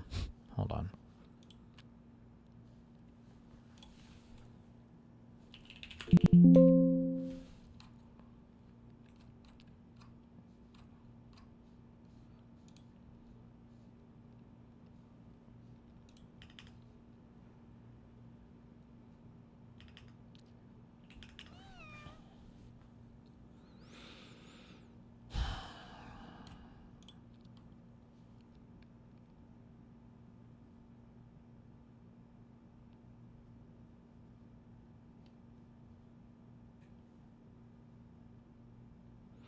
All members shall refrain in their international relations from the threat or use of force against the territorial integrity or political independence of any state, or in any other manner inconsistent with the purposes of the United Nations. This is about starting wars. You know what? I should put the positive on you, actually. Fuck you. Go through my notes on international law. It's in there somewhere. If you think that you can kill military people who are not currently engaged in armed conflict, then you find me the positive argument for that. War crimes aren't things that make your army retarded. If there is military advantage, we don't outlaw it because then no one would follow the law. You can't attack someone and have them think it was a third party in the hopes they retaliate in error. You can obviously initiate a defensive war with a surprise attack. What? Oh, wait, are you an Israeli? Are you trying to justify the 6-Day War? I don't know. Okay, good luck. Of looking at what. Okay, going back. Or you like that's fucking crazy. That's hurting your movement. You know? No, I've been here's the thing. I've been around protest movements my whole professional media career for a very long time. I've been doing this for a decade plus. There's going to be cringe people. There's going to be passionate people that say unhinged things that I totally disagree with. Yeah. At the end of the day, this is exactly what happened with Black Lives Matter as well, where there'd be like there'd be someone that says like, yeah, fry him like bacon, and then the media would laser in on that to disparage the entire movement. So I have a policy of looking at what the actual movement represents. Do I identify with those values? Do I agree with them? Rather than key offenders that have said something that I consider to be heinous as well, right? And I don't spend a lot of time or put a lot of emphasis on people like that because I've been to these campuses, I've been to these encampments, and they were some of the best organized movements I have ever seen. They had messaging discipline, they had all of the right things, they had protest marshals that would keep everything intact. They refused to talk to the media unless they had someone who was doing communication for the entire encampment that would talk to the media, and they still got brutalized. UCLA is the one I went to. I couldn't believe it. Like these pro-Israel groups were they set up these massive they set up this like massive auditorium, or not an auditorium, I don't know what it's called, but like a projector where they were blasting October 7 footage and calling these student encampment student protesters like heinous words. They threw fireworks into the encampment. They brutalized these students, and these weren't students that were doing. IHL doesn't seem to care much about war declarations for this. They look at how the attacking party conducted themselves during the attack, targeting civilians. Even 1/3 of Hasan's mind doesn't sound like good conduct, so he has no point. It is a war crime. Well, but that's not necessarily true, because you could have an attack where 1/3 of the deaths are civilians, but it could still be a justified attack as far as international humanitarian law is concerned. But I'm just saying that military people who are in the military, are not targetable in peacetime, and then the excuse is that, well, we're at war, so we can target them. But if you believe the opposite, you need to find me a positive argument for it. I'm not gonna, or you can go dig through my notes, because I'm almost positive that I addressed this exactly somewhere in when I was doing all the international law shit. I just don't remember the exact fucking source for it. And that these were pro-Israel people that just came from around the area, right? And I couldn't believe what I saw, where like the media's coverage was either both siding it or oftentimes siding with the pro-Israel people. So like for me, again, it's I look at the values and I. What the fuck is he talking about? This is so slop. Dude, I hate politics. It's such a waste of time. Most of the media, I'm pretty sure, was against the Trump admin that were revoking visas and shit for stuff for students that were criticizing Palestine. The only time the media came up against the protesters is when these slop fucking weirdos were trying to block like Jewish students from going to class, which was indefensible. I'm sure Hasan defended it, of course. But like, I'm pretty sure that was the only time the protesting people got significant pushback. Maybe on the right, I'm sure they got attacked constantly because people on the right are fucking crazy. But I also don't place a lot of emphasis on like whatever the media narrative is, because we love doing that. Yeah. We love having a conversation about like whose feelings are being hurt in the Western world, when the conversation should be about, who's dying in Gaza. This podcast is brought to you by US. Use the code CROOKED at checkout for 15% off. On Zionism, being an anti-Zionist, when you say you're an anti-Zionist, are you rejecting the premise that a Jewish homeland is a legitimate project at all? Or is your anti-Zionism specifically about the policies and practices of the Israeli state? I have never had a journalist ask me questions like this before. And I've spoken to like a couple dozen. Now, maybe he's not a journalist, but typically, if I'm being asked about a controversial question for any like New York Times, WAPO, whatever, when people ask me questions, it's usually going to be like, so you said that the border collie is the hottest dog. Can you explain what you meant by that comment? That's it. I've never had somebody workshop answers for me like this guy does. So you said in your response here, you said that a border collie was the hottest dog. Now, when you said that, were you just trolling or memeing? Keep in mind also what there was something that I said a long time ago, how, what was this? Oh, it was in relation to Trump. It was when I was talking about to Miller. People don't realize how important it is for other people to be engaging well with a person, for you to think that person is doing a good job.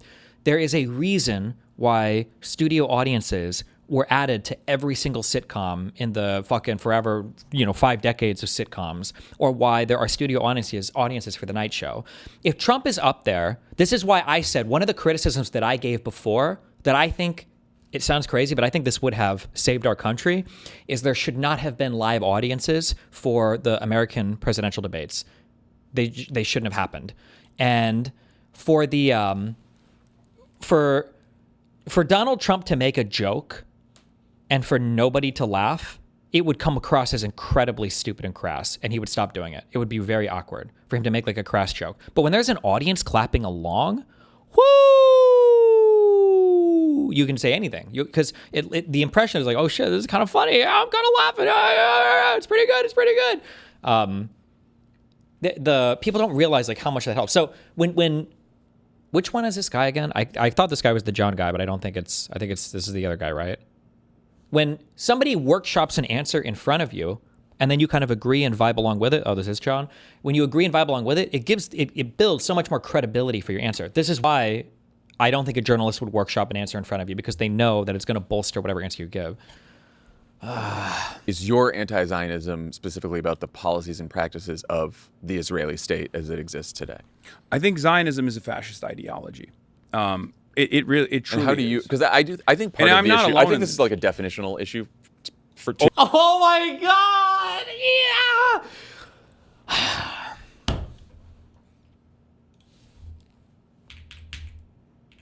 Being the premise that a Jewish homeland is a legitimate project at all, or is your anti-Zionism specifically about the policies and practices of the Israeli state as it exists today?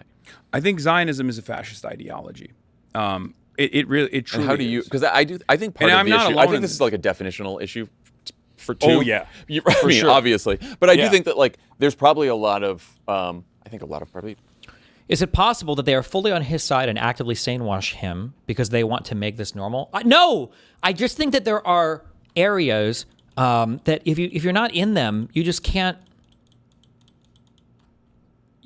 understand. I felt like from 2016 to 2023, I felt like I had the capacity to basically learn anything in the world. Because I've got a pretty intuitive sense of like, I've got like good heuristics generally. Like I think I can read a thing and I can understand it pretty easily. Like Asmongold XQC, like I think I can figure it out. Once I started Vyvanse and once I started actually like reading stuff, I realized like, holy shit, like everything is pretty deep. There's a lot that you can learn about any particular subject. And one of the downsides to that is it became very hard for me to trust people's like especially when it comes to legal summaries of stuff. I'm like, I feel like I need to read the filings because I don't know if I trust this person's summary, or I need to read the Supreme Court, because the justices, they take all the time writing the opinions out. You can read them and find out what they said instead of somebody else's summary, when I feel like the summaries might be missing important parts of it. There's just a lot going on that's really hard to see. So for people like Pod Save America, as much as I hate to say it, I think a lot of it is just stupid. Or stupidity. Like they're clueless. They just don't know. I don't think they're trying to intentionally wash Hasan. I think they legitimately feel like, oh, like he's just like a bit further to the left, or maybe really left, but like he still wants like progressive changes to America, and we can kind of like align on this road. This is why, like, if somebody talked to the Soy Pill last night, there was a moment when I was watching Jessica stream 2 nights ago where I was debating going nuclear. It's like, this motherfucking Soy Pill, how could you be so stupid? But the thing is that like for him, and even for, as much as I hate to say it, okay, but he's my, regardless of if he acknowledges that, he's my debate pervert pedophile twin, okay, separated at birth and then put into a time machine, okay? Even Pisco, I don't think, realizes like the extent of the infrastructure that exists in some of these communities to try to flip and turn opinions of people. They just don't see it.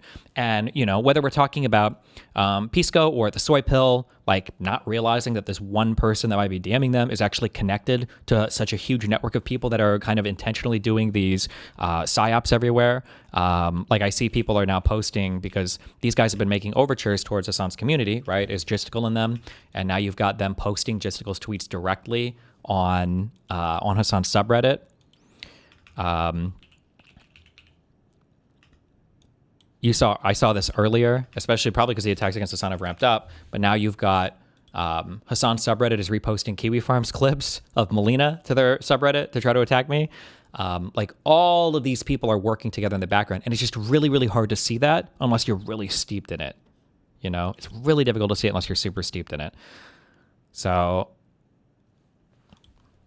yeah. But that's why it's so frustrating, though, because have you thought of compiling evidence to try to convince some of them? It's just there's so much, and you would have to have such a commitment from a person to really dig into it and understand it. And most people aren't willing to put in the time to do it. So it's just, yeah. But what are you going to do?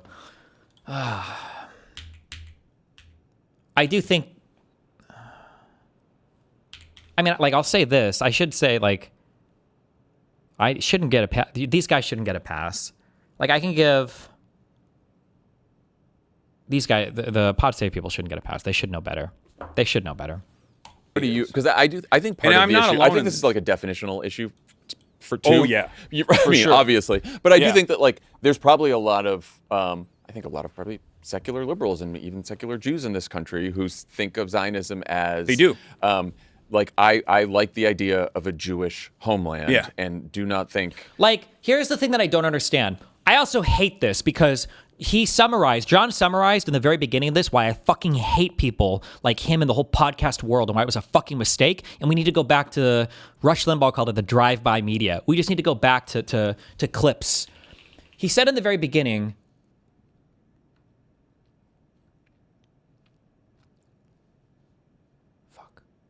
he said this thing where he's like, well, everybody takes you out of context and you don't really get to explain your position a lot. So let's get into it. Now that we're on a podcast, now we can do long form content. Like on paper, that sounds amazing. Cool. Oh, we're going to do long form content.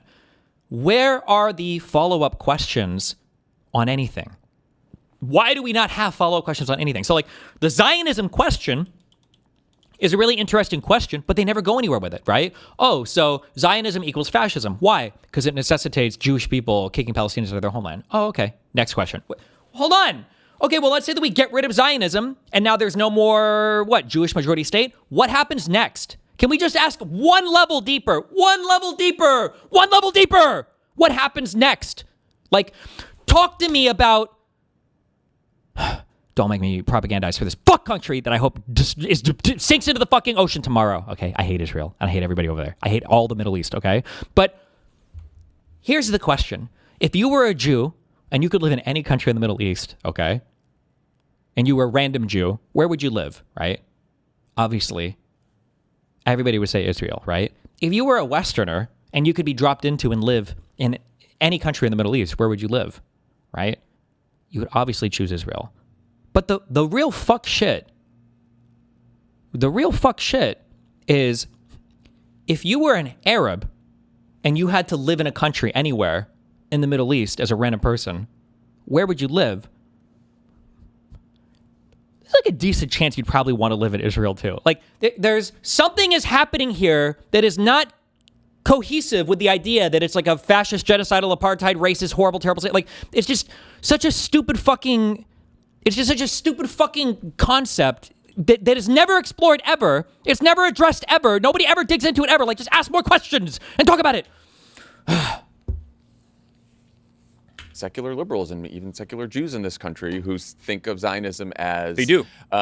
Like, I like the idea of a Jewish homeland, yeah. and do not think ethno-state, do not think any of that other stuff. And then there's... Also, people who talk about, I don't think ethno-state, Jew in the entire world, for almost all of it, Jew means ethnicity. Anybody that says Jew and they start talking about the religion is fucking retarded. It has nothing to do with, it's not religious. The country of Israel started off as a secular Jewish project. It has nothing to do with the religion. When Hitler was going from door to door, they weren't looking for fucking menorahs or manufas or Hanukkahs or whatever the fuck, Monicas or whatever the fuck. They were looking for Jews, ethnically Jewish people, okay? You can just say, oh, I'm not Jew, bro. We celebrate Christmas in this household, all right? We celebrate Christmas here. Like, oh, shit, we were going to Holocaust you. You're cool, bro. I'll see you on fucking the 24th. Let's go. Like, people who, and who very much define it as, no, it must always be a Jewish majority state. Yeah. And if democracy and equal rights come second, then so be it. Yeah.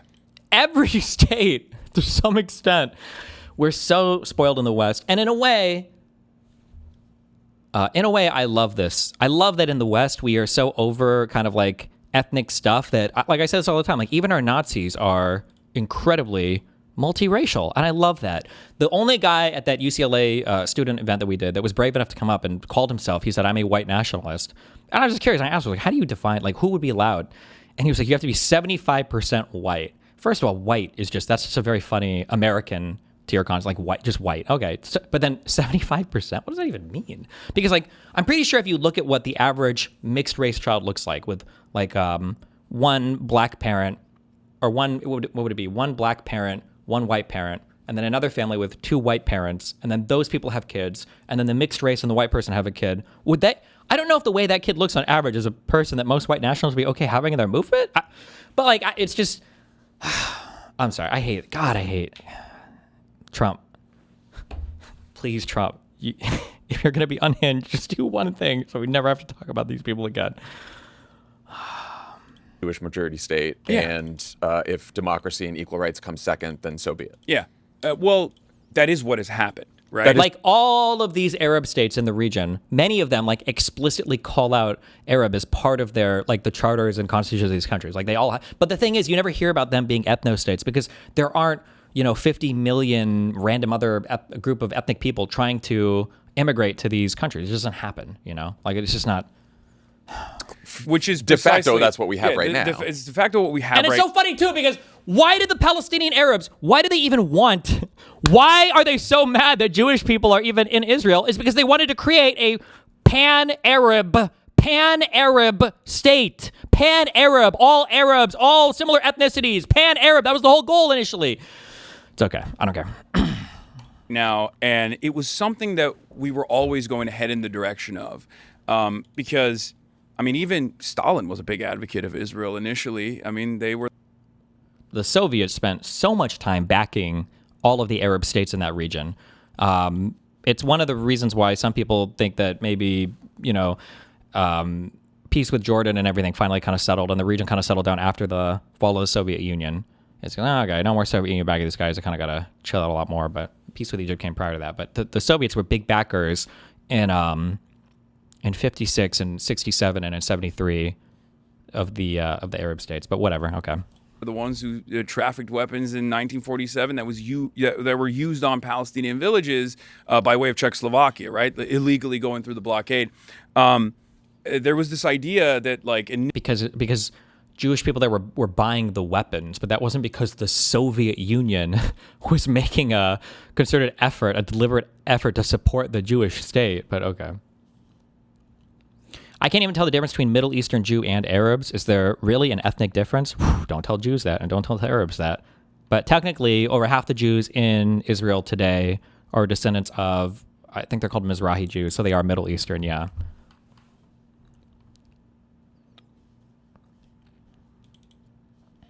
Initially, labor Zionism and Ben Gurion was a socialist, right? Like this was going to be like almost like a Marxist project, but.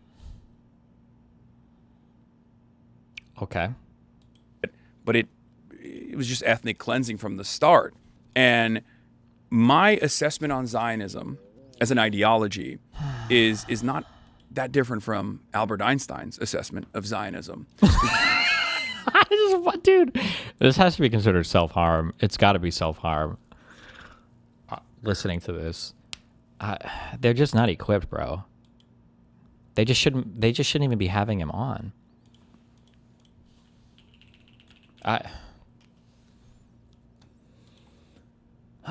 When he saw Deir Yassin and these and the violence that the early Zionist brigades were engaging in, Haganah, Irgun, Lehi, these militia movements before the IDF existed, before Israel existed, and he was actually asked to be the first president of Israel. He wrote about what Zionism was turning into, and he warned that what he was seeing was exactly what the Nazis were doing.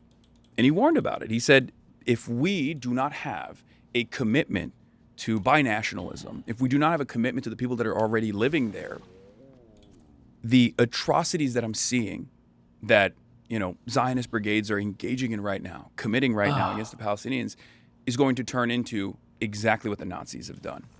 And he was right. He saw it ahead of time. I mean, he knew what the Nazis were. He lived through it, right?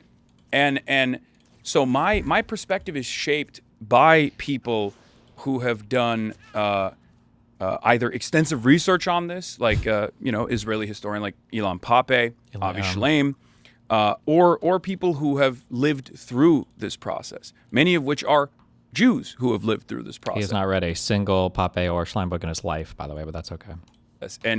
And could not comprehend it. One of the first people that I interviewed after October 7 was Dr. Ofer Kasif. He is the only Jewish anti-Zionist in the Knesset. There's a Palestinian citizen of Israel who's also the only Jewish anti-Zionist in the Knesset. There's a Palestinian citizen of Israel who's also an anti-Zionist in the Knesset. They have like two people, basically. Yeah. It's a lone voice, but they exist, right? I care about the perspective of people like that as well. Is the other guy who he's referring to Ahmed TV? I interviewed that guy. I think, is he the only Arab in the Knesset, or is he one of? He's been there like the longest. Not good that you don't know that guy. Uh-oh, but he knows the Jewish one? So I develop a better understanding of like what it looks like to have to fight fascist forces in the country that you're a part of, in the country that you love, in the country that you want to change in a better towards a better future, towards a better trajectory. Because I see it as the same fight that I'm fighting here in America. Because Zionism, at the end of the day, like I said, is an ethno-religious supremacist ideology that is external. Ethno-religious supremacist ideology. Ethno-religious supremacist. Yes. Exterminationist. And it's in many respects no different than what we see in MAGA, right? Christian nationalism. Oh my God. That is a fascist ideology. I don't think you would disagree with that, right? No, and there's also layers to it. ethno-nationalism. Israel has like laws that have put this into place. Yeah. But there's what? Like which ones? What are we talking about here? De facto ethno-nationalism in many different countries around the world. You could make the same critique of Hindu nationalism, the Turkish treatment of the Kurds. Again, right? Japanese immigration policy. Things that I oppose vehemently and things that I talk about extensively. Oh, does he? Link me the Hasan Turkey criticism stream, please. Oftentimes people will yell at me for my criticism of both of those things. Yeah. Yeah, You've said they yell you them all the abhor time, bro. anti-Semitism. You've drawn a distinction between being anti-Israel and anti-Semitic. Yeah. I take that at face value. Here's the harder question. Wait, why do you take that at face value? Give it all the... Why would you just take it at face value? Really? You just take that at face value? No. Oh, okay, cool. Well, at least he's honest about it. Okay, cool. Like, where exactly do you draw the line? Because I think most serious people agree that anti-Zionism isn't automatically anti-Semitism. Yeah. But there is disagreement where the line runs in specific cases. And I think, some of your rhetoric, whether it's out of context or not, has landed in the gray zone, like calling ultra-Orthodox Jews inbred, comparing liberal Zionists to liberal Nazis, the pig dogs comments. The pig dog one is, I didn't even know that was like a thing. Did you know that it was Nope. Yeah, I don't, because even Jake. Oh, I didn't know. Nope, I didn't even know. Nope, I didn't even know either, Hasan. I didn't even know either, Hasan. And again, the issue is, and this is an issue that the mainstream media guys just don't understand, because in the mainstream media, these comments are bad. They do hurt you. Being edgy is really bad for mainstream media, so they fixate on the edginess. But because they fixate on the edginess, they miss the ideology, right? Like, if I was ever brought on and... mainstream media guys, they just don't have the brain for this. That when somebody like me or somebody like Hasan is brought into a show and they're like, haven't you said like edgy things in the past? In my mind, I'm like, oh, thank God. You think I'm just edgy? You don't think I'm radical? You just think I'm edgy? Oh, well, fuck, there's gonna be a dog walk. Easy. I'm gonna fucking put you on a leash. I'm gonna walk you through this whole interview. It's gonna be so easy. Thank you. Yeah, I say some things that are just edgy sometimes. I should, boom, that's it. You're done. Like, having a radical or extremist ideology just reframed as being edgy is just one of the most beneficial things you can ever have done to you if your ideology is legitimately extremist. Tapper, when he brought it up, he's like, I don't know what this is, but he was like clearly reading a quote from in front of him. He's like, the ADL gave me well, this I know. quote. I went through it and I'm like, Yeah, I've seen it, and there's like, well, there's it's Yeah, one of those. I didn't even. It's how do like you- one of those things I where I guess, was just like, I I guess didn't the know. larger question is like, how do you think about, as you're talking about this, drawing the line? Oh my God. In a way where you're like, okay. This is why, God, Jews. The annoying thing about anti-Semitism is that, generally speaking, most of the people who are outwardly anti-Semitic are white nationalists. And that's why Hasan and all these weirdo lefties get to say that they're opponents of anti-Semitism, but they're not. They're not really opponents of anti-Semitism. They just don't like fascists or white nationalists, who oftentimes are anti-Semitic. Okay, if I'm going to, I'm anti-Zionist, I want to make this argument, I want to talk about the project, but I really don't want anyone to take it as anti-Semitic. Yeah. Not just because it hurts your feelings, but because you're trying to build a political movement. Yeah, well, it's not just because I want to build a political movement. It's because I also genuinely abhor anti-Semitism. So it's a great question. It's one that I answer all the time because this is a real problem right now where like anti-Semitism is growing in this country. It's undeniable. On the right, from white nationalists, from white Christian theocratic nationalists, from MAGA and the white nationalist movement.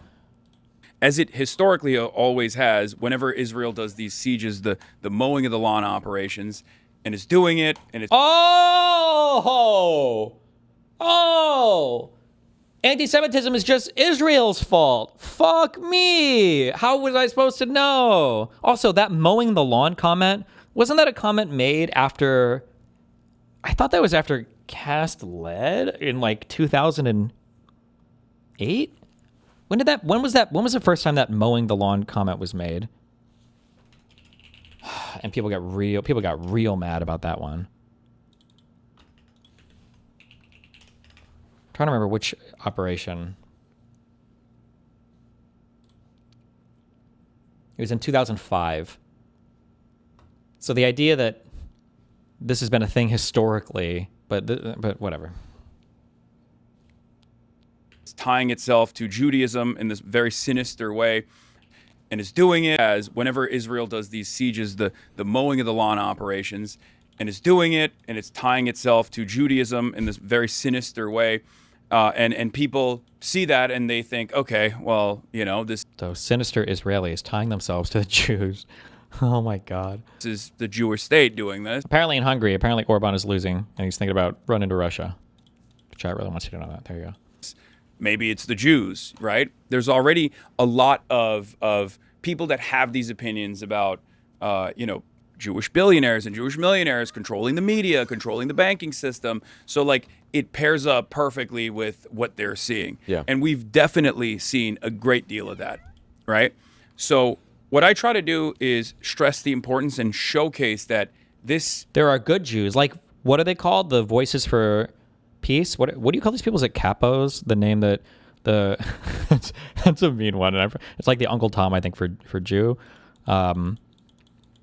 It's like Voices for Peace or Jewish Voice for Peace or whatever, who are like the crazy weirdo Jews in the U.S. that fucking hate Israel and will sandwash all the crazy anti-Semitic shit that comes from the left. So what I try to do is stress the importance and showcase that this attitude is not monolithic inside of the American Jewry. The reason why I think it's very important, even though I'm a Muslim guy, so most people when they hear me say he's a Muslim again. He shapeshifted right before he's back to being Muslim. That they don't give a shit, right? Because they're like, yeah, you're goy-splaining.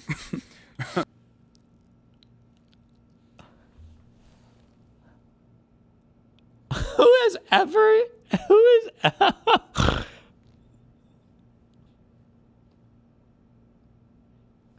okay. But the reason why I stress that importance is because it's true. I mean, there's a funny saying. It's like, what, 2 Jews, 3 opinions, right? Like no group is monolithic, and Jewish. Except for the 90% of Jews that broadly support the existence of a Jewish state. But okay. Americans certainly are not. They have very different assessments of what's going on, and we see that. We see that in the polling that is conducted, right? We see it within Israel as well. Yeah, exactly. Hold on. I don't know if people understand this. I'm so sorry. And I know that people don't like the Hasan focus or fixation, or people are wondering, why are we talking about this so much? And I see Contra tweeted this. I think we should all just pay less attention to him. So right now, the moment we're in American politics is there is a vacuum for the next political party in this midterm season. This one right now. And then in 2 years, there'll be another kind of vacuum. The Republican Party has self-destructed so much that the Democrats are guaranteed to win. It doesn't matter what happens. They could run almost anybody. And, we're talking about the Senate and everything now. Like, that's how fucked the conservative movement is. Meaning that right now, this is the time for the Democratic Party to really identify, like, what do we stand for? What is our movement about? What are we trying to do once we get into office? That's why these fights are happening right now. So you get people like Hasan that when they're getting called out a little bit too much and they realize because their actual ideology is not palatable at all to the majority of Democrats, and they're like, why can't we focus on Trump? Why can't we focus over there, guys? Like, what? Never mind the fact that they spend 99% of their time attacking the left. Although they never have to say left, right? They have terms like, we shouldn't be punching left, guys, because they're so far left, they're always punching right. So it's a very convenient position for them to occupy. But that's why we're having this fight right now. And it really is, it is a fight worth having. But Exactly. No, I mean, well, Israel's a little bit different because, like, at a certain point, there is an we see that in the polling that is conducted, right? We see it within Israel as well. Yeah, exactly. No, I mean, you don't, John. Yeah, I don't know why you're. Is he Jewish? Bro, this is why Israelis hate American Jews. I don't know if he's Jewish or not, but there are a lot of retarded American Jews.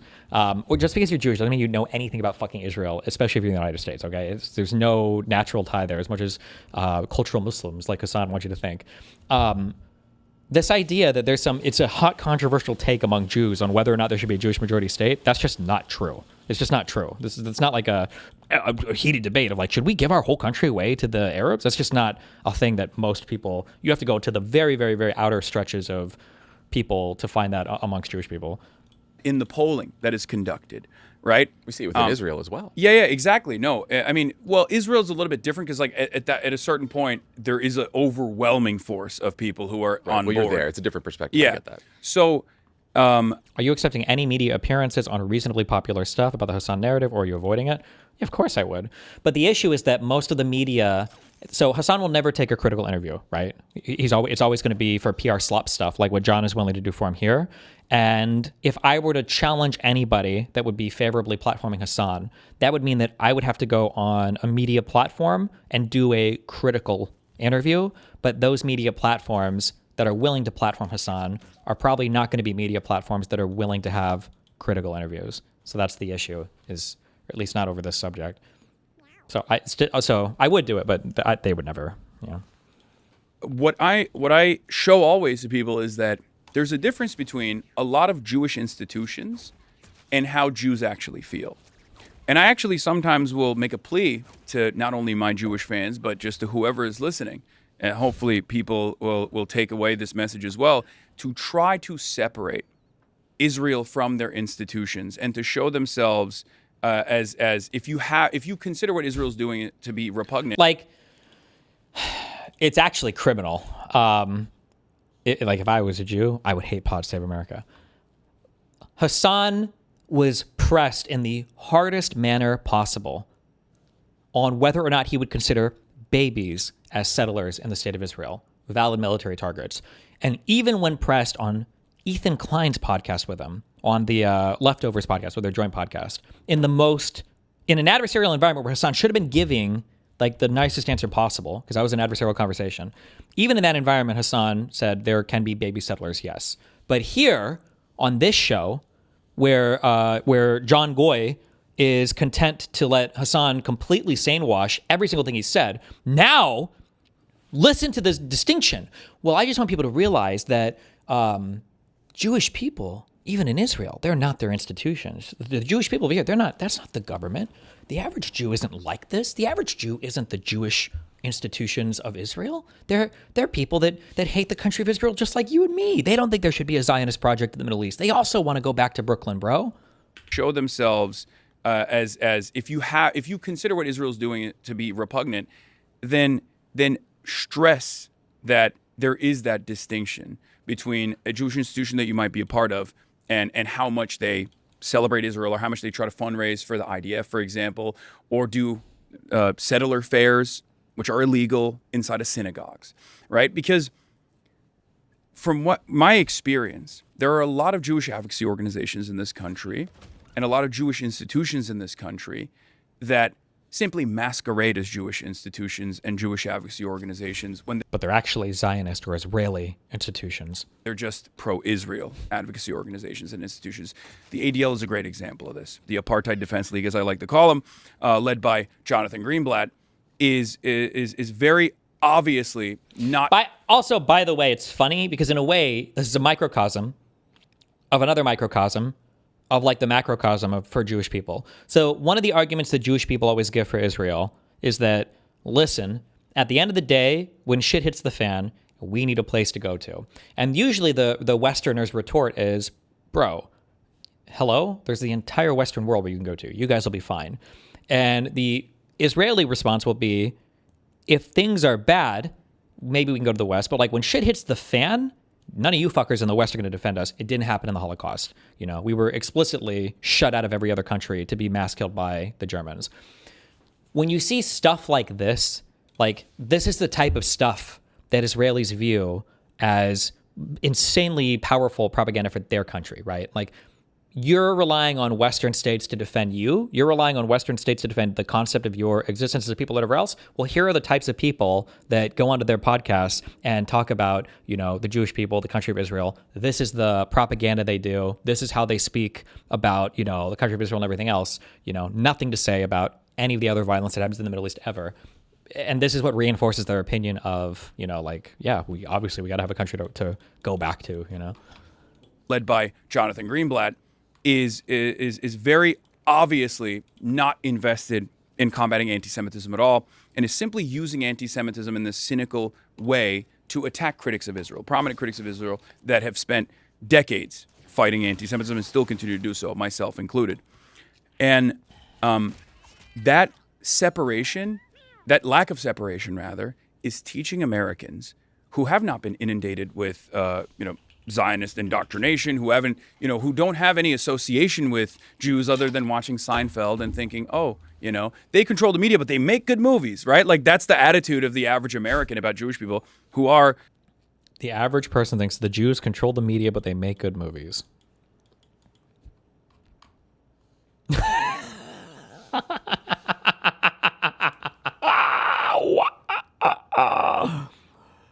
Control the media, but they make good movies, right? Like, that's the attitude of the average American about Jewish people who are I think the most celebrated religious minority in this country, most celebrated religious group in this country. Also the ones with the most per capita hate crimes against them. He'll never bring that up, but that's okay. I don't know where it is right now, but that's what the polling is consistently. And the least is, I think, Mormons, weirdly enough. But anyway, surprising. But the way that people see it is they watch heinous violence unfold, and they see the Israeli state call itself the Jewish state, and then they see American Jews and Jewish institutions say, yes, that is the Jewish state. Zionism is important to us. It is the most important thing. We are tied to Israel in this inseparable way. We do care about it, and you as an American should shut up. You as an American should be canceled. You as an American should not have a job if you speak out against Israel because you're being anti-Semitic. What lesson are we teaching Americans? We're teaching them that the Jews rule every us. Jewish person demonstrates Israel. dual loyalty, which is false. It's a trope. It's a lie. It's not true. But that's what we're teaching people. And we're also teaching people that everything that Israel does, it does for Jews. Every time we call Israel the Jewish state, that's what we're doing. That's what we're teaching regular Americans. So I try to combat those forces on a daily basis. And ironically enough, I would say this, like, at my size, in the streamer universe especially, where most of the prominent Israel critics are, you know, Candace Owens, Tucker Carlson, Nick Fuentes, and many other right-wing forces, they don't. All of whom align basically one-to-one with Hasan's views of Israel and Jews in America, by the way. Care about making that distinction. I do. So it blows my mind that groups like the Apartheid Defense League spend most of their time trying to deplatform me. And when you hear them too, you'll hear, I mean, some of them are just all conspiracy all the time, but like, you know, Tucker Carlson's a good example. There'll be like he'll do like a very thoughtful critique of Israel, and then suddenly like launch into a conspiracy where you're like, okay, now we're just, this is just, I mean, some of them are just all conspiracy all the time, but like, you know, Tucker Carlson's a good example. There'll be like he'll do like a very thoughtful critique of Israel, and then suddenly like launch into a conspiracy where you're like, okay, now. By the way, he was retweeting that last crazy Tucker Carlson rant against Trump. He was retweeting it saying like, this is some pretty crazy stuff, guys. You should watch this whole fucking 1 hour Tucker Carlson episode. Ah! Now we're just, this is just, now we're into anti-Semitic territory. Now it's a Jewish conspiracy for this and that and the other thing. And it's like, they do, it is a real difference. But I do think that like, look, I find as someone who has not always talked about this issue, but has a lot recently, like it feels often like a minefield as you're talking about it, because I very much like the idea that it's a minefield because you're uneducated and fucking retarded. It should feel like a minefield if you haven't done any research into it. It's the same way with a white person talking about black issues. Could you imagine a panel of 5 white guys and they're like, today we're going to go over the drill rap beef and how Malcolm X's speech in whatever place, like blah, blah, blah, blah. I don't know. Fucking like with no concept of anything going on in contemporary black culture or in historical black culture, anything. And just like, well, we're going to talk about all this today having no idea. Like, wow, this guy, I don't know why he's strapped so much. Maybe he's into BDSM. We don't understand. Like, it's just so stupid. Like, none of these conversations should be minefields. If it's a minefield is when you don't know what the fuck you're talking about and you're constantly shoving your feet in your mouth because you don't know what the fuck is going on. As you're talking about it, because I very much like the idea that I would say anything anti-Semitic is like horrifying to me. Mm-hmm. You know, I believe anti-Semitism is very, very real. What does that even mean? You should ask Matt, what does it mean to be anti-Semitic? What does anti-Semitism mean to you? Because in the United States, we have very sophisticated definitions of racism. Like, we would never, ever, ever say, right? Like, think of the lens, I think Ezra Klein, oh my God, fuck, I'm sorry. I know, I'm just moving away from everybody. Ezra Klein is on my hater list. Only because, but maybe not, hold on, I'm sorry. I read one quote. I didn't read the article yet, but I read one quote.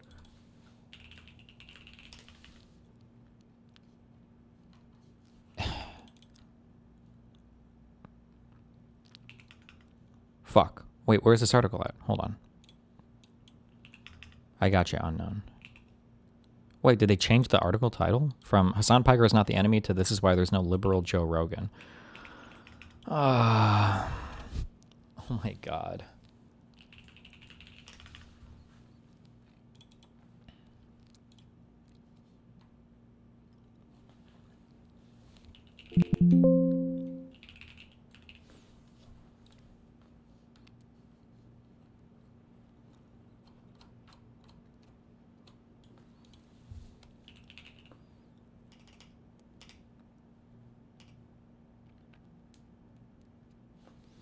This paragraph, I read this morning, and then I didn't read any other part of this because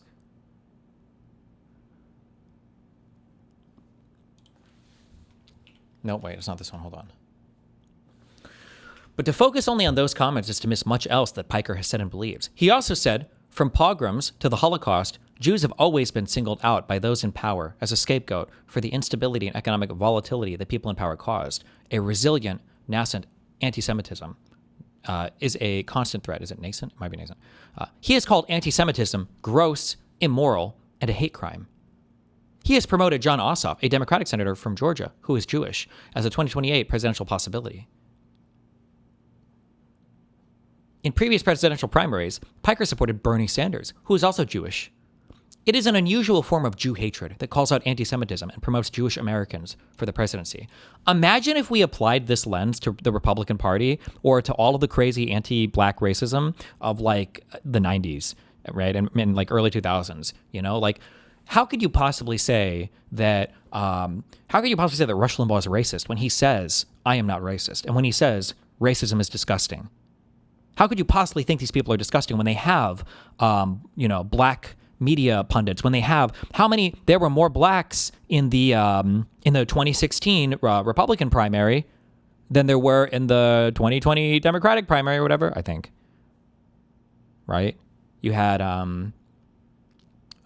Ben Carson and you had Herman Cain. They were in the same one, right? And then you had, was there a third one? Might have just been those two. And then for the Democratic one, you only had, was it just Cory Booker? I don't remember if there was another one or not. Oh, Harris. Okay, you could say the same number then, I guess. Booker is like half though, right? Well, let's be real. I'm just kidding. But I'm like, we would never, ever, ever take such a childlike view, such a naive view of racism here, you know? We would never, ever, ever let that slide. But when it comes to this though, it's just like, so the analysis on the rhetoric and the ideology of these people on the far left is just like, it's so childlike. It's so naive. It's so undeveloped.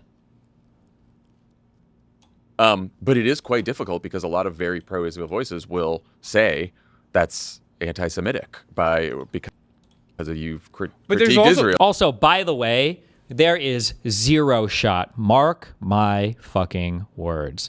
There is zero shot that Hasan would ever support Ossoff in an actual primary for president. No, quote me now, clip me later. For a Jewish guy to be president of the United States, no shot. No shot ever. Very, very real. But it is quite difficult because a lot of very pro-Israel voices will say that's anti-Semitic because you've critiqued Israel. There's also a lot of stuff. And like, this is the weakest argument. He's giving the weakest arguments on the other side. Like, well, people say that you're anti-Semitic because you criticize Israel. These are layup questions again. These are layups. And I like how he gives him a layup question and then he does the layup for him. He doesn't even wait for his own answer. He gives the layup response. My God. Look, I find, as someone who has not always talked about this issue, but has a lot recently, like it feels often like a minefield as you're talking about it, because I very much like the idea that I would say anything anti-Semitic is like horrifying to me. Mm-hmm. You know, I believe anti-Semitism is very, very real. But it is quite difficult because a lot of very pro-Israel voices will say that's anti-Semitic because you've critiqued Israel. There's also a lot of stuff. There's also a lot of stuff that Israel does or Israel advocacy groups do that objectively does look insane when you explain it. Like one of do the cum thing, do the cum harvesting, please. The things that I've talked about, do it. Or one of the things that I talked about early on was sometimes you hear something that Israel has done, and you're like, did they do that? Are you being anti-Semitic right now? And then you find out, you're like, oh my God, they did do that. That is insane. So like, there is that element of it too, where on the one hand, a lot of defenders of Israel will call like anything that you say blood libel, like, oh, Israel kills children. That's blood libel. How dare you say that? It's like, well, I've seen it. Like, I've seen the children. The numbers are there. And I've also personally seen some of the children that have been murdered with these bombing campaigns, right? So that already undermines the impact of blood libel as a way to have a conversation about blood libel to begin with, which is a real historic wrong, a real historic way to associate people of the Jewish faith with whatever heinous acts that led to the pogroms, right? So you're undermining anti-Semitism every time you do that, but then also simultaneously you're teaching people that like this is a good thing. Like, this is something that you defend. This is something that you consider to be defensible. And you're doing that while you're associating with Judaism. It's the way I explain it. I delivered a speech at the Oxford Union a year and a half ago at this point. And the way I explained it to people, and at the time, the change in attitude in the Western world was not so calcified, right? But my positions were obviously the same. And I explained to people, look, what a lot of people don't understand with this dangerous conflation, I will give you a warning as a Muslim American who has lived in the United States of America. Oh my God. All the anti-Muslim hatred that Hasan has had to battle in his life. America since 2009 and has experienced Islamophobia. Oh my God. A lot of people think that Israel is still, an acceptable country. It's no longer an acceptable country. It will become a pariah state if it hasn't already. It has always been a pariah state for the third world, but now in the first world, in the developed nations, people are beginning to recognize Israel as a pariah state. The previous ways of defending Israel by saying it's the most moral nation on earth, it's the only democracy in the region, no matter how racialized those tropes were and how silly they were, it worked because most people were oblivious to what Israel does. Now they know. So this would be equivalent to me running around and saying you can't criticize Saudi Arabia because the Wait, what? Can you explain how Israel has made Jews safer? The argument proposed that Jews are safer in Israel compared to anywhere else, not just the Middle East/Africa. The idea is supposed to be that Jewish people don't believe that Western countries would defend them if the countries were to become insanely anti-Semitic, akin to like a ethnic cleansing or Holocaust tier event. Again, is the idea. That's the idea that Jewish people that live in Israel, or that the country of Israel tries to or believes in, that these people believe in. Mecca is there. Medina is there. The Kaaba is in Saudi Arabia. You cannot criticize Saudi Arabia's blockade against Yemen, for example, because you're Islamophobic.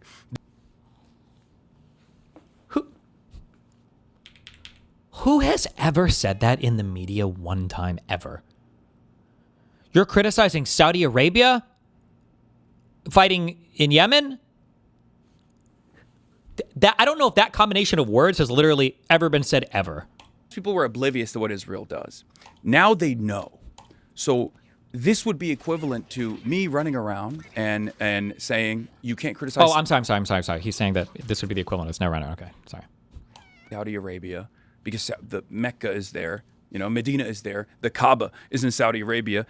You cannot criticize Saudi Arabia's blockade against Yemen, for example, because you're Islamophobic. This would be the equivalent of me running around as a Muslim saying I'm a Muslim, and our institutions, our mosques, are... Well, there were other things, though, that we weren't able to criticize that were really weird because people would call us Islamophobic. Like, I remember probably the two largest Western discourses was, one had to do with hijab, whether or not women wearing hijab or being forced to wear hijab was okay or not. And anytime you even questioned that, you were immediately labeled Islamophobic.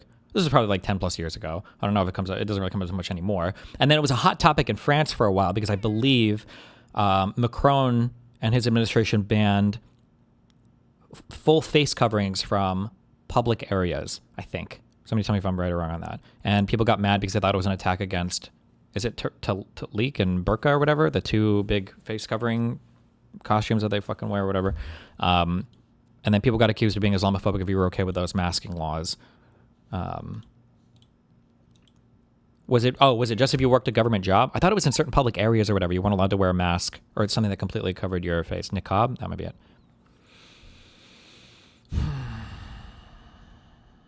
Fundraising for ISIS, and if you criticize ISIS, if you dare say anything about the Islamic State that are trying to implement a caliphate, that's true Islam, you're Islamophobic.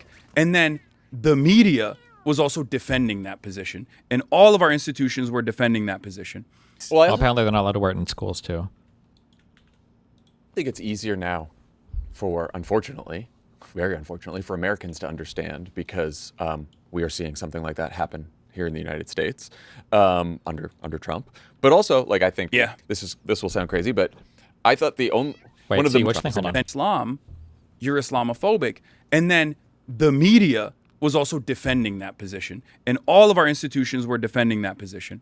Well, I also think it's easier now for, unfortunately, very unfortunately, for Americans to understand because we are seeing something like that happen here in the United States under Trump. But also, like, I think this will sound crazy, but I thought one of the most compelling things, maybe one of the only compelling things Joe Biden said after October 7th, right after October 7th, was... One of the only compelling things, because Biden was such a fucking retard. What a fucking loser retard. Ugh. You know what? You want the hottest take? If you wanted to come out and trigger literally every single person in the United States, the center left, the far left, and MAGA, I think the take is, I think Biden would have won. I think Biden, they should have kept him. They should have had him make jokes about flubbing his speech. He would have beat Trump again. I'm just kidding. Yeah, right. Yeah, it was that. He warned, he gave a warning to Israel, don't do what we did after 9/11. Yeah. Don't make that mistake. Now, yeah, and then we know what happens. And then he went and hugged Benjamin Netanyahu. Right, we all know what happened from there. But I think about that often because, and now all these, these years later, as Trump's second term has, he's charging towards an authoritarian state as well. I'm always like, how can you, like, of course, it's easy to imagine another country doing something like this because it's happening here. Yeah, no, that's and so my like argument. that, Exactly. and that's why it's not it doesn't have to do with anything about the specific religion. It's what happens when people are in power and they decide to use that power to oppress other people. Like that is the all right, let's get back to American politics before we close. I mean, I would say Israel politics is American. It politics, is right now, just yeah. like you also brought up, and not just like foreign policy. I mean, what you're talking about is correct. It's the same exact fascist forces, and sometimes it's the same exact like ethno-religious attitudes, like the ethno-religious supremacist attitudes that is the guiding principle of this growing MAGA fascist movement in this country. Stephen Miller. Pod Save America is brought to you by Rocket Money. I realized that that's rocketmoney.com/crooked, rocketmoney.com/crooked. We got midterms in November. 2028 Democratic primary is already beginning. We had a bunch of potential candidates. We're at Sharpton's event in New York. The DNC winter meeting kicked off Thursday. How do you see your role in electoral politics over the next few years? I see myself as a megaphone for the people. And I hate populism. I hate populism so much, dude. I'm fortunate enough to have a fairly large platform at this point. So the way I look at it is, look, I have a lot of door knockers, phone bankers, fundraisers in my community. God, really? Community leaders and people that are, running for office as well, running for office themselves, labor organizers, and the media as well. So, like, these are some of the most tuned in people to politics. They're tuning into politics when it's boring. They're tuning into politics before the primaries, right? And they're certainly tuning in the general. You want to talk to these people because even if size-wise they might not be the biggest force, like I don't have the same audience as like Joe Rogan, for example, their impact is outsized. So you want to be able to convince these people that you're their guy. But somehow this community, I like how he also presents it as just his community, right? And not like all the other weirdo tanky fucks, the Majority Report and Kyle Kalinske and Crystal Ball and all these other people that are in his camp, right? Haven't gotten anybody elected in like 10 years. Like this whole far left movement has just been, besides like the Justice Dems, who, like that's four people of whom most of them I feel like shit on AOC every other day now, right? Like, where is your political movement? Where is the power? Like, what's happening? Wait, somebody said there's a clip of his on Ossoff. Uninvited Destiny, isn't he canvassing for the left? Yeah, dude, the left is John Ossoff. Oh, fuck my dick. 5 years ago, yeah, this was when he was. I already had one controversial figure on. He hated Ossoff, dude. Because Ossoff, I think it was because Ossoff didn't come out and like super champion single payer or whatever. And keep in mind, we're senator seats in fucking Georgia. So while we were out here doing our first few canvassing operations, while we were doing this in Georgia for Ossoff and Warnock, he was sitting at home making fun of it all, and because he hated these people.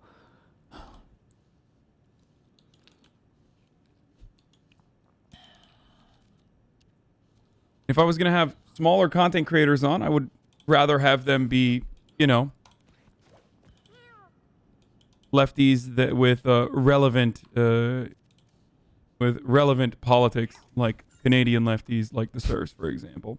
The Serfs TV, Lance. And a lot of politicians have recognized that. And it's really interesting because like these past 2 weeks, they've been, writing all of these different things about, how dangerous it is and Democrats shouldn't associate with me. And then they're like, associate with us the third way instead. And it's like, no one fucking cares about that. But I have, fielded hundreds of requests at this point leading up to the primaries. After those articles came out, it probably 10x'd. It's insane. People are just like, yeah, okay, I don't care. Yeah, please, let's do a meetup. Yes. And places that you would find very interesting as well. It's not just like, radical lefty candidates either. There are a lot of people who are like, oh, true. I remember when Hasan was bitching about his community because he couldn't get them to do anything. This was last year. Wow, lots of help, guys. Thanks a lot, really. I just wanted some fucking screenshots. People have their communities to do letter writing campaigns to Congress. I can't even get a screenshot. He's complained a lot about his community not doing stuff in the past, though. It just depends on what the current narrative is. But this is clearly a massive audience. you have the capacity to communicate with, young men especially, and we want to be able to reach out to those people that we've lost. So, So that's it. Before this last media cycle for you, there was one, I think in March. You said you wouldn't vote for Gavin Newsom against J.D. Vance in 2028. Yeah, and yeah. you vote third party. I mean, I don't even think that's going to be a problem. Let's be real. Nice. Yes, avoid the entire hypothetical. Well, I don't think he's going to be how would you feel if you didn't eat breakfast? Well, I don't know. I did eat breakfast. It's like, oh my God. But like a lot of people, including people who share a lot of your critiques of the Democratic Party, hear that and think like this is the problem. When the stakes are concrete, like a Vance presidency, another 4 years of what we're living through, the people who say they're building a movement would, like rather preserve their own power than, do what winning requires and, hold your nose and vote for what you believe would be the lesser of two evils. Like, how do you respond to that? I realize that you are a California voter, but I like at all the excuses that he sets up in advance. It's so crazy. The dick sucking on this fucking podcast. It's insane to me. Holy shit. Did you think they fucked after? I'm so curious. My God. have fans and audience, I'm sure, in a lot of the swing states. Yeah. Like, what do you tell people who follow you, who respect you, who happen to live in swing states as we head to 2026 and 2028? I want the Democratic Party to treat me like a never Trumper. I want the Democratic Party to treat me like a triple Trump voter, okay? Because it turns out that's all they're tuned into. So if the never Trumpers, you mean like Liz Cheney or Adam Kinzinger, like the people that were actually trying to make it so that Trump wouldn't win the next election? What do you mean the never Trumpers are more appealable to than you guys? The never Trumpers share more in values. Now they'll say, well, of course, because you guys are all far right conservatives. No, it's because they recognize the threat that Trump is to the country, and you think both parties are the fucking same. What it takes for the Democrats to turn around and be like, wait a minute, we're losing this guy. We have to win him over again or whatever, instead of just like taking my vote for granted as they've done so over and over again. Taking your vote for granted? Motherfucker, you didn't vote for Kamala. You didn't even support them. What are you talking about? Left flank. And then, I'm going to say things that may or may not end up being true, but it doesn't matter. We're so far out from the election anyway that it's like, I'm just saying, look, now is your opportunity to find a good candidate instead. Because, but you see, as we head into these, that like after what we've lived through these last years, the stakes and the stark difference between even a Democrat who you and I might find not up to par, to say the least, versus Vance or whoever the fuck they put up. Of course. I mean, I hate Republicans. I oppose them.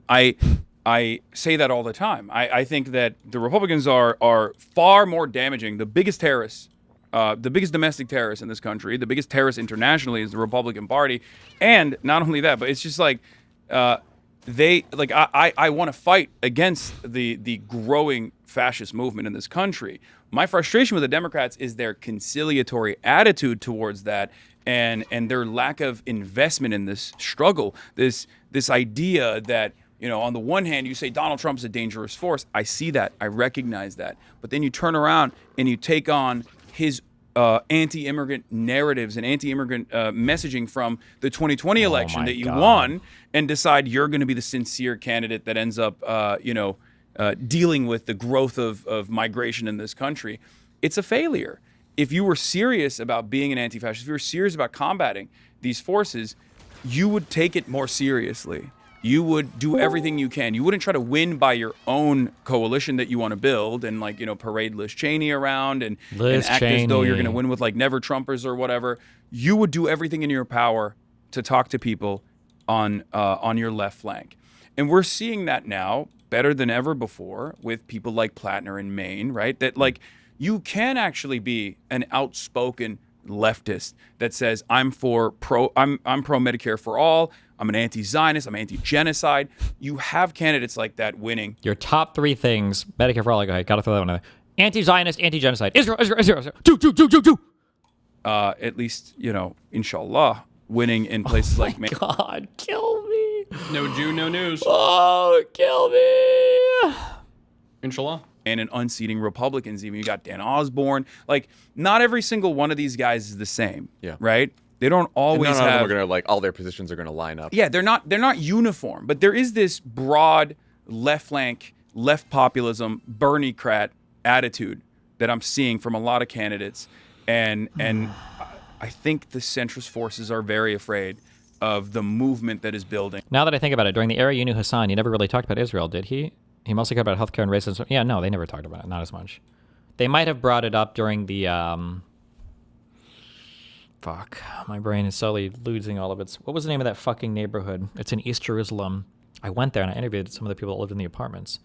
Fuck! Sheikh Jarrah, that was it. That neighborhood. That was a big deal in 2020. Where was I living? I was in Huntington Beach. 2022? 2021? No, wait, was that before COVID? Dude, COVID fried my time perception. 2021? Okay. The movement that is brewing on that side, because they don't want 1,000 Zorons. I want 1,000 Zorons to bloom, okay? Let 1,000 Zorons blossom all around the country. That's what I want. He's very popular right now. Yeah. Do you want to say something nice about... He's not, by the way. Listen, and I'm Zoran's #1 supporter, but in terms of broad appeal to the Democratic Party, I think the top three were... I'm not going to remember it. I think AOC was third. But I think the top two were just moderate Dems. Well, I think one was Harris. It might have been Newsom, Harris. Oh no, was it Newsom and Pete Buttigieg? We're all up there. Somebody linked me that fucking list or whatever. The last one they did. John Ossoff, or do you like him enough that you realize saying something nice about him would be bad for him? I don't think. See, that's the thing. Yeah. I don't believe that, because if I believed that I would be a burden to campaigns, I wouldn't go out and campaign with people that I like. Oh my God. Yeah. They ironically enough did think that way back in the day when I first actually worked with Austin. Oh, sorry. Harris, Newsom. Oh wait, this is not a broad popularity one. It's just who would win if people voted. Harris, Newsom, and Buttigieg are top three. AOC is 4. Josh is 5. Mark Kelly and Pritzker, 6 and 7.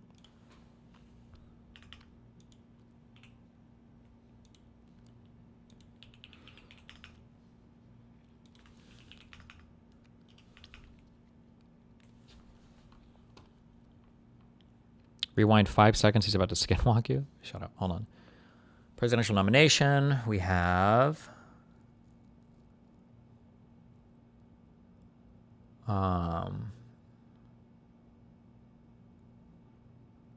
same thing, I think, yeah. Harris, Newsom, Buttigieg. AOC is 4. And then Shapiro, Kelly, Pritzker, Booker, Bashir, Whitmer. To be fair, I don't think Zoran would be on this list, right? Would he be? I don't know if he was even put here to... There's a broad poll for like who are the most popular Democrats or whatever. It might be this YouGov one that I'm thinking of. Hold on.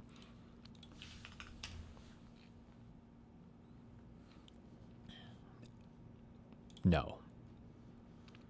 The most popular Democrats, Q1 in 2026.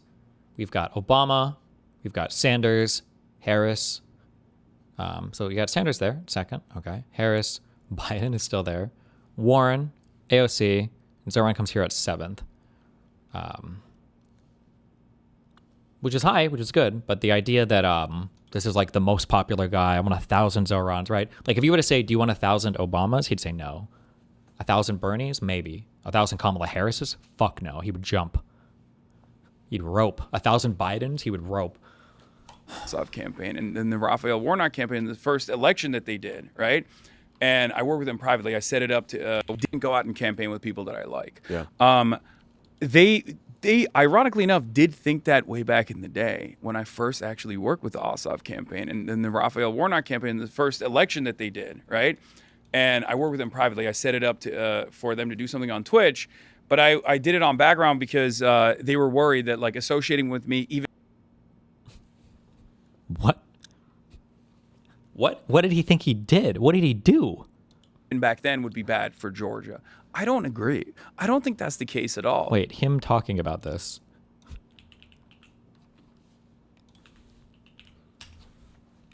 Hasan is me. Hasan makes more money than me by a factor of a huge margin. You know that, right? This could Hasan be true. is the C. What? Give me the timestamp. What? Am I not watching a 22-minute video on this? This could be true, by the way. CEO. No, I don't know if it's true or not, but it's not unlikely. 1%. 522. He just The other good reason for sometimes donating publicly is because it gets other people to donate. So in the AOC stream, it was a good place to do that because Hasan works with Ossoff, and you wonder why he's not saying bring M4A to. No, I'm working with the Ossoff-Warnock double campaign to get them elected in the state of Georgia in the Senate race. And what I'm doing for that is to help them get onboarded with Twitch. That's entirely different than having and also I've never, ever help them get onboarded with Twitch. What do you think they need? What does that even mean? Doesn't Twitch have like employees? what do you shielded myself from criticizing John Ossoff especially. It is that, and we saw that was a lie. He made fun of him with me, and there are other comments he made too, but fucking insane. I like Warnock. I think Warnock is great.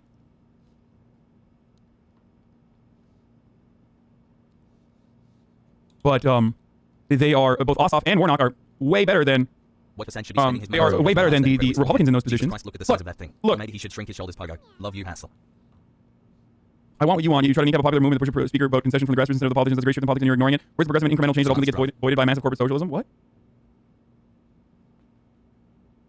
Look, no matter what happens, it does not matter. Like, people will always be like... Is that it? Okay.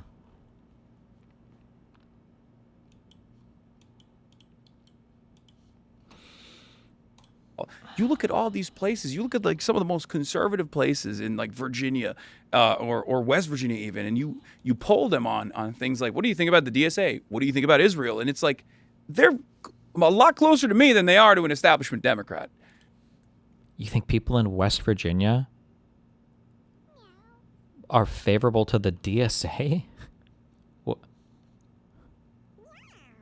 Right? And the same goes for Medicare for all. So like the idea that we have not also polarized in the exact same way that the Republicans have is very silly. We're in a very different political environment now, and we're in a very different media environment right now. And it's actually mainstream media that's trying to play catch up. It's actually the establishment Democrats that are trying to play catch up to where the public is actually at. Most people don't care about this stuff. They see the clips and they go, okay, that sounds kind of crazy. Let me go check this guy out. And then they hear what I have to say, because I'm not a political operative that doesn't have his own platform. I'm a political operative with his own platform that is competitive with these other platforms that are speaking over me. So I'm endlessly accessible. You can just come and see what I have to say, see what I'm about, and very quickly realize that perhaps the way that I'm being presented in mainstream news is maybe not the right way. Maybe it's a little bit of a manufactured outrage campaign. For sure. And one example I'll use is this. I was monitoring the situation on my flight back from Michigan monitoring the situation to Los Angeles, which apparently some agent of Laura Loomer took a photo of me sleeping, which was so crazy. But while I was monitoring the situation, I was listening to Dana Bash talk about what's going on in Iran. Then all of a sudden, Dana Bash starts talking about me. And it had my choice quotes up there, you know, like the most insincere one is me actually defending or claiming that I'm, defending rapes or whatever, like denying sexual assault. I didn't bring that one up because I do think that was the most out of context one. Yeah. What? Out of context? How? What was out of context about it? What do you mean?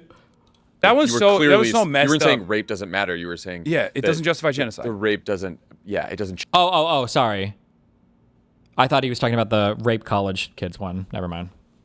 But okay. And I was the moral calculus on either side. I think, which is I'm just like it's Hamas did something. Oh, in case you're wondering, because some people I saw were asking this in chat, I think the other day, the reason why they all are crazy dedicated to denying that any rapes happen, or maybe they'll say one or two might have happened, who knows, on October 7th, is because they feel like the rape myth is something that Israelis push in order to justify the genocide. So that's why they're all of them are so ardent in denying that any kind of like sexual violence was coordinated or happened like that. They denied the babies too, right? Yeah, although the baby thing is annoying because I think I think it was somebody in Israeli media said that a baby had been found either beheaded or on fire or something. And then it was a French media outlet that published something that like there were 40 beheaded babies.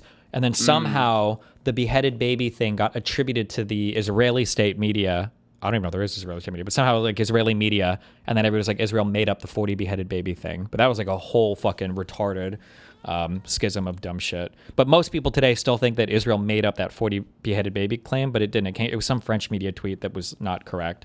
But also these same people still think that like the Al-Ali hospital was actually bombed by the IDF, that it was a JDAM, and that 500 people were killed when Israel bombed that hospital for no reason, even though I think most people now agree that it was probably a Palestinian Islamic Jihad rocket that malfunctioned and then fell in a parking lot and a few people got killed.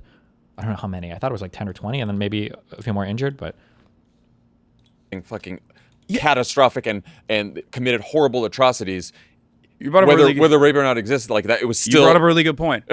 Israel had a literal pro-rape January 6th style riot after 6 of. I need to do more reading into this because I hear this point brought up a lot. I don't have any counter stickers. I just haven't read into it. That Israelis were protesting to say that their soldiers should be allowed to rape prisoners. I just haven't looked into it as much because it sounded so ridiculous, but. The Israeli occupation forces concentration camp guards at Sde Taimon were prosecuted for raping Palestinian prisoners. And they released them. Well, and then Benjamin Netanyahu apologized for even attempting to prosecute them. And now one of them is like a famous television guy. I still don't think I think that's the most heinous thing. That's the most insane thing I've ever heard, right? And back to my universal principle. But I still don't think Israel should be wiped out. Sexual violence, horrific, no matter who commits it. Anyway. Yeah, but I don't think Israel should receive what Israel has done to the Palestinians in retaliation to that. That's my assessment. That's my attitude. But wait, what was I saying? Oh, so I saw Dana Bash. So there's a guy sitting next to me. And he's looking at the TV. He's also watching CNN. He turns around. It's like, is that you? And I was like, haha, no. Wait. On the plane or hold on? What? And then they clapped, yeah. Israel has done to the Palestinians in retaliation to that. That's my assessment. That's my attitude. But wait, what was I saying? Oh, so I saw Dana Bash. So there's a guy sitting next to me. And he's looking at the TV. He's also watching CNN. He turns around. It's like, is that you? And I was like, haha, no. And then I was like, yeah, it's me. And the quote that was on. Who, is he talking about Austin? The guy he was sleeping next to on the plane? What in first class? Like, so I don't even think these seats have TVs at the back of them. Okay. The screen was America Deserved 9/11. So I'm going through the motions of like, this guy is sitting next to a big bearded dude on a plane. Who is on a plane associated with 9/11. Like, and I was just like, oh, that's they're taking me out of context. Like, you know what it is. And he was like, he turns to me. He's a liberal guy. He's flying back to LA. He goes, fucking hate CNN. He's like, I hate Dana Bash. So he automatically was on my side because of the resentment that he had. You've flown on planes before, Mooten. I'm someone who's flown, yeah. Who the fuck is watching the news on an airplane TV? Pretty much no one. Who does this? And then who talks to each other on the fucking plane? plane? And then also like looks to like this is the how could he, dude, I gotta just where's the Hasan tweet about lying being OP? I just gotta start making shit up, man. True. Oh my god. That's towards CNN.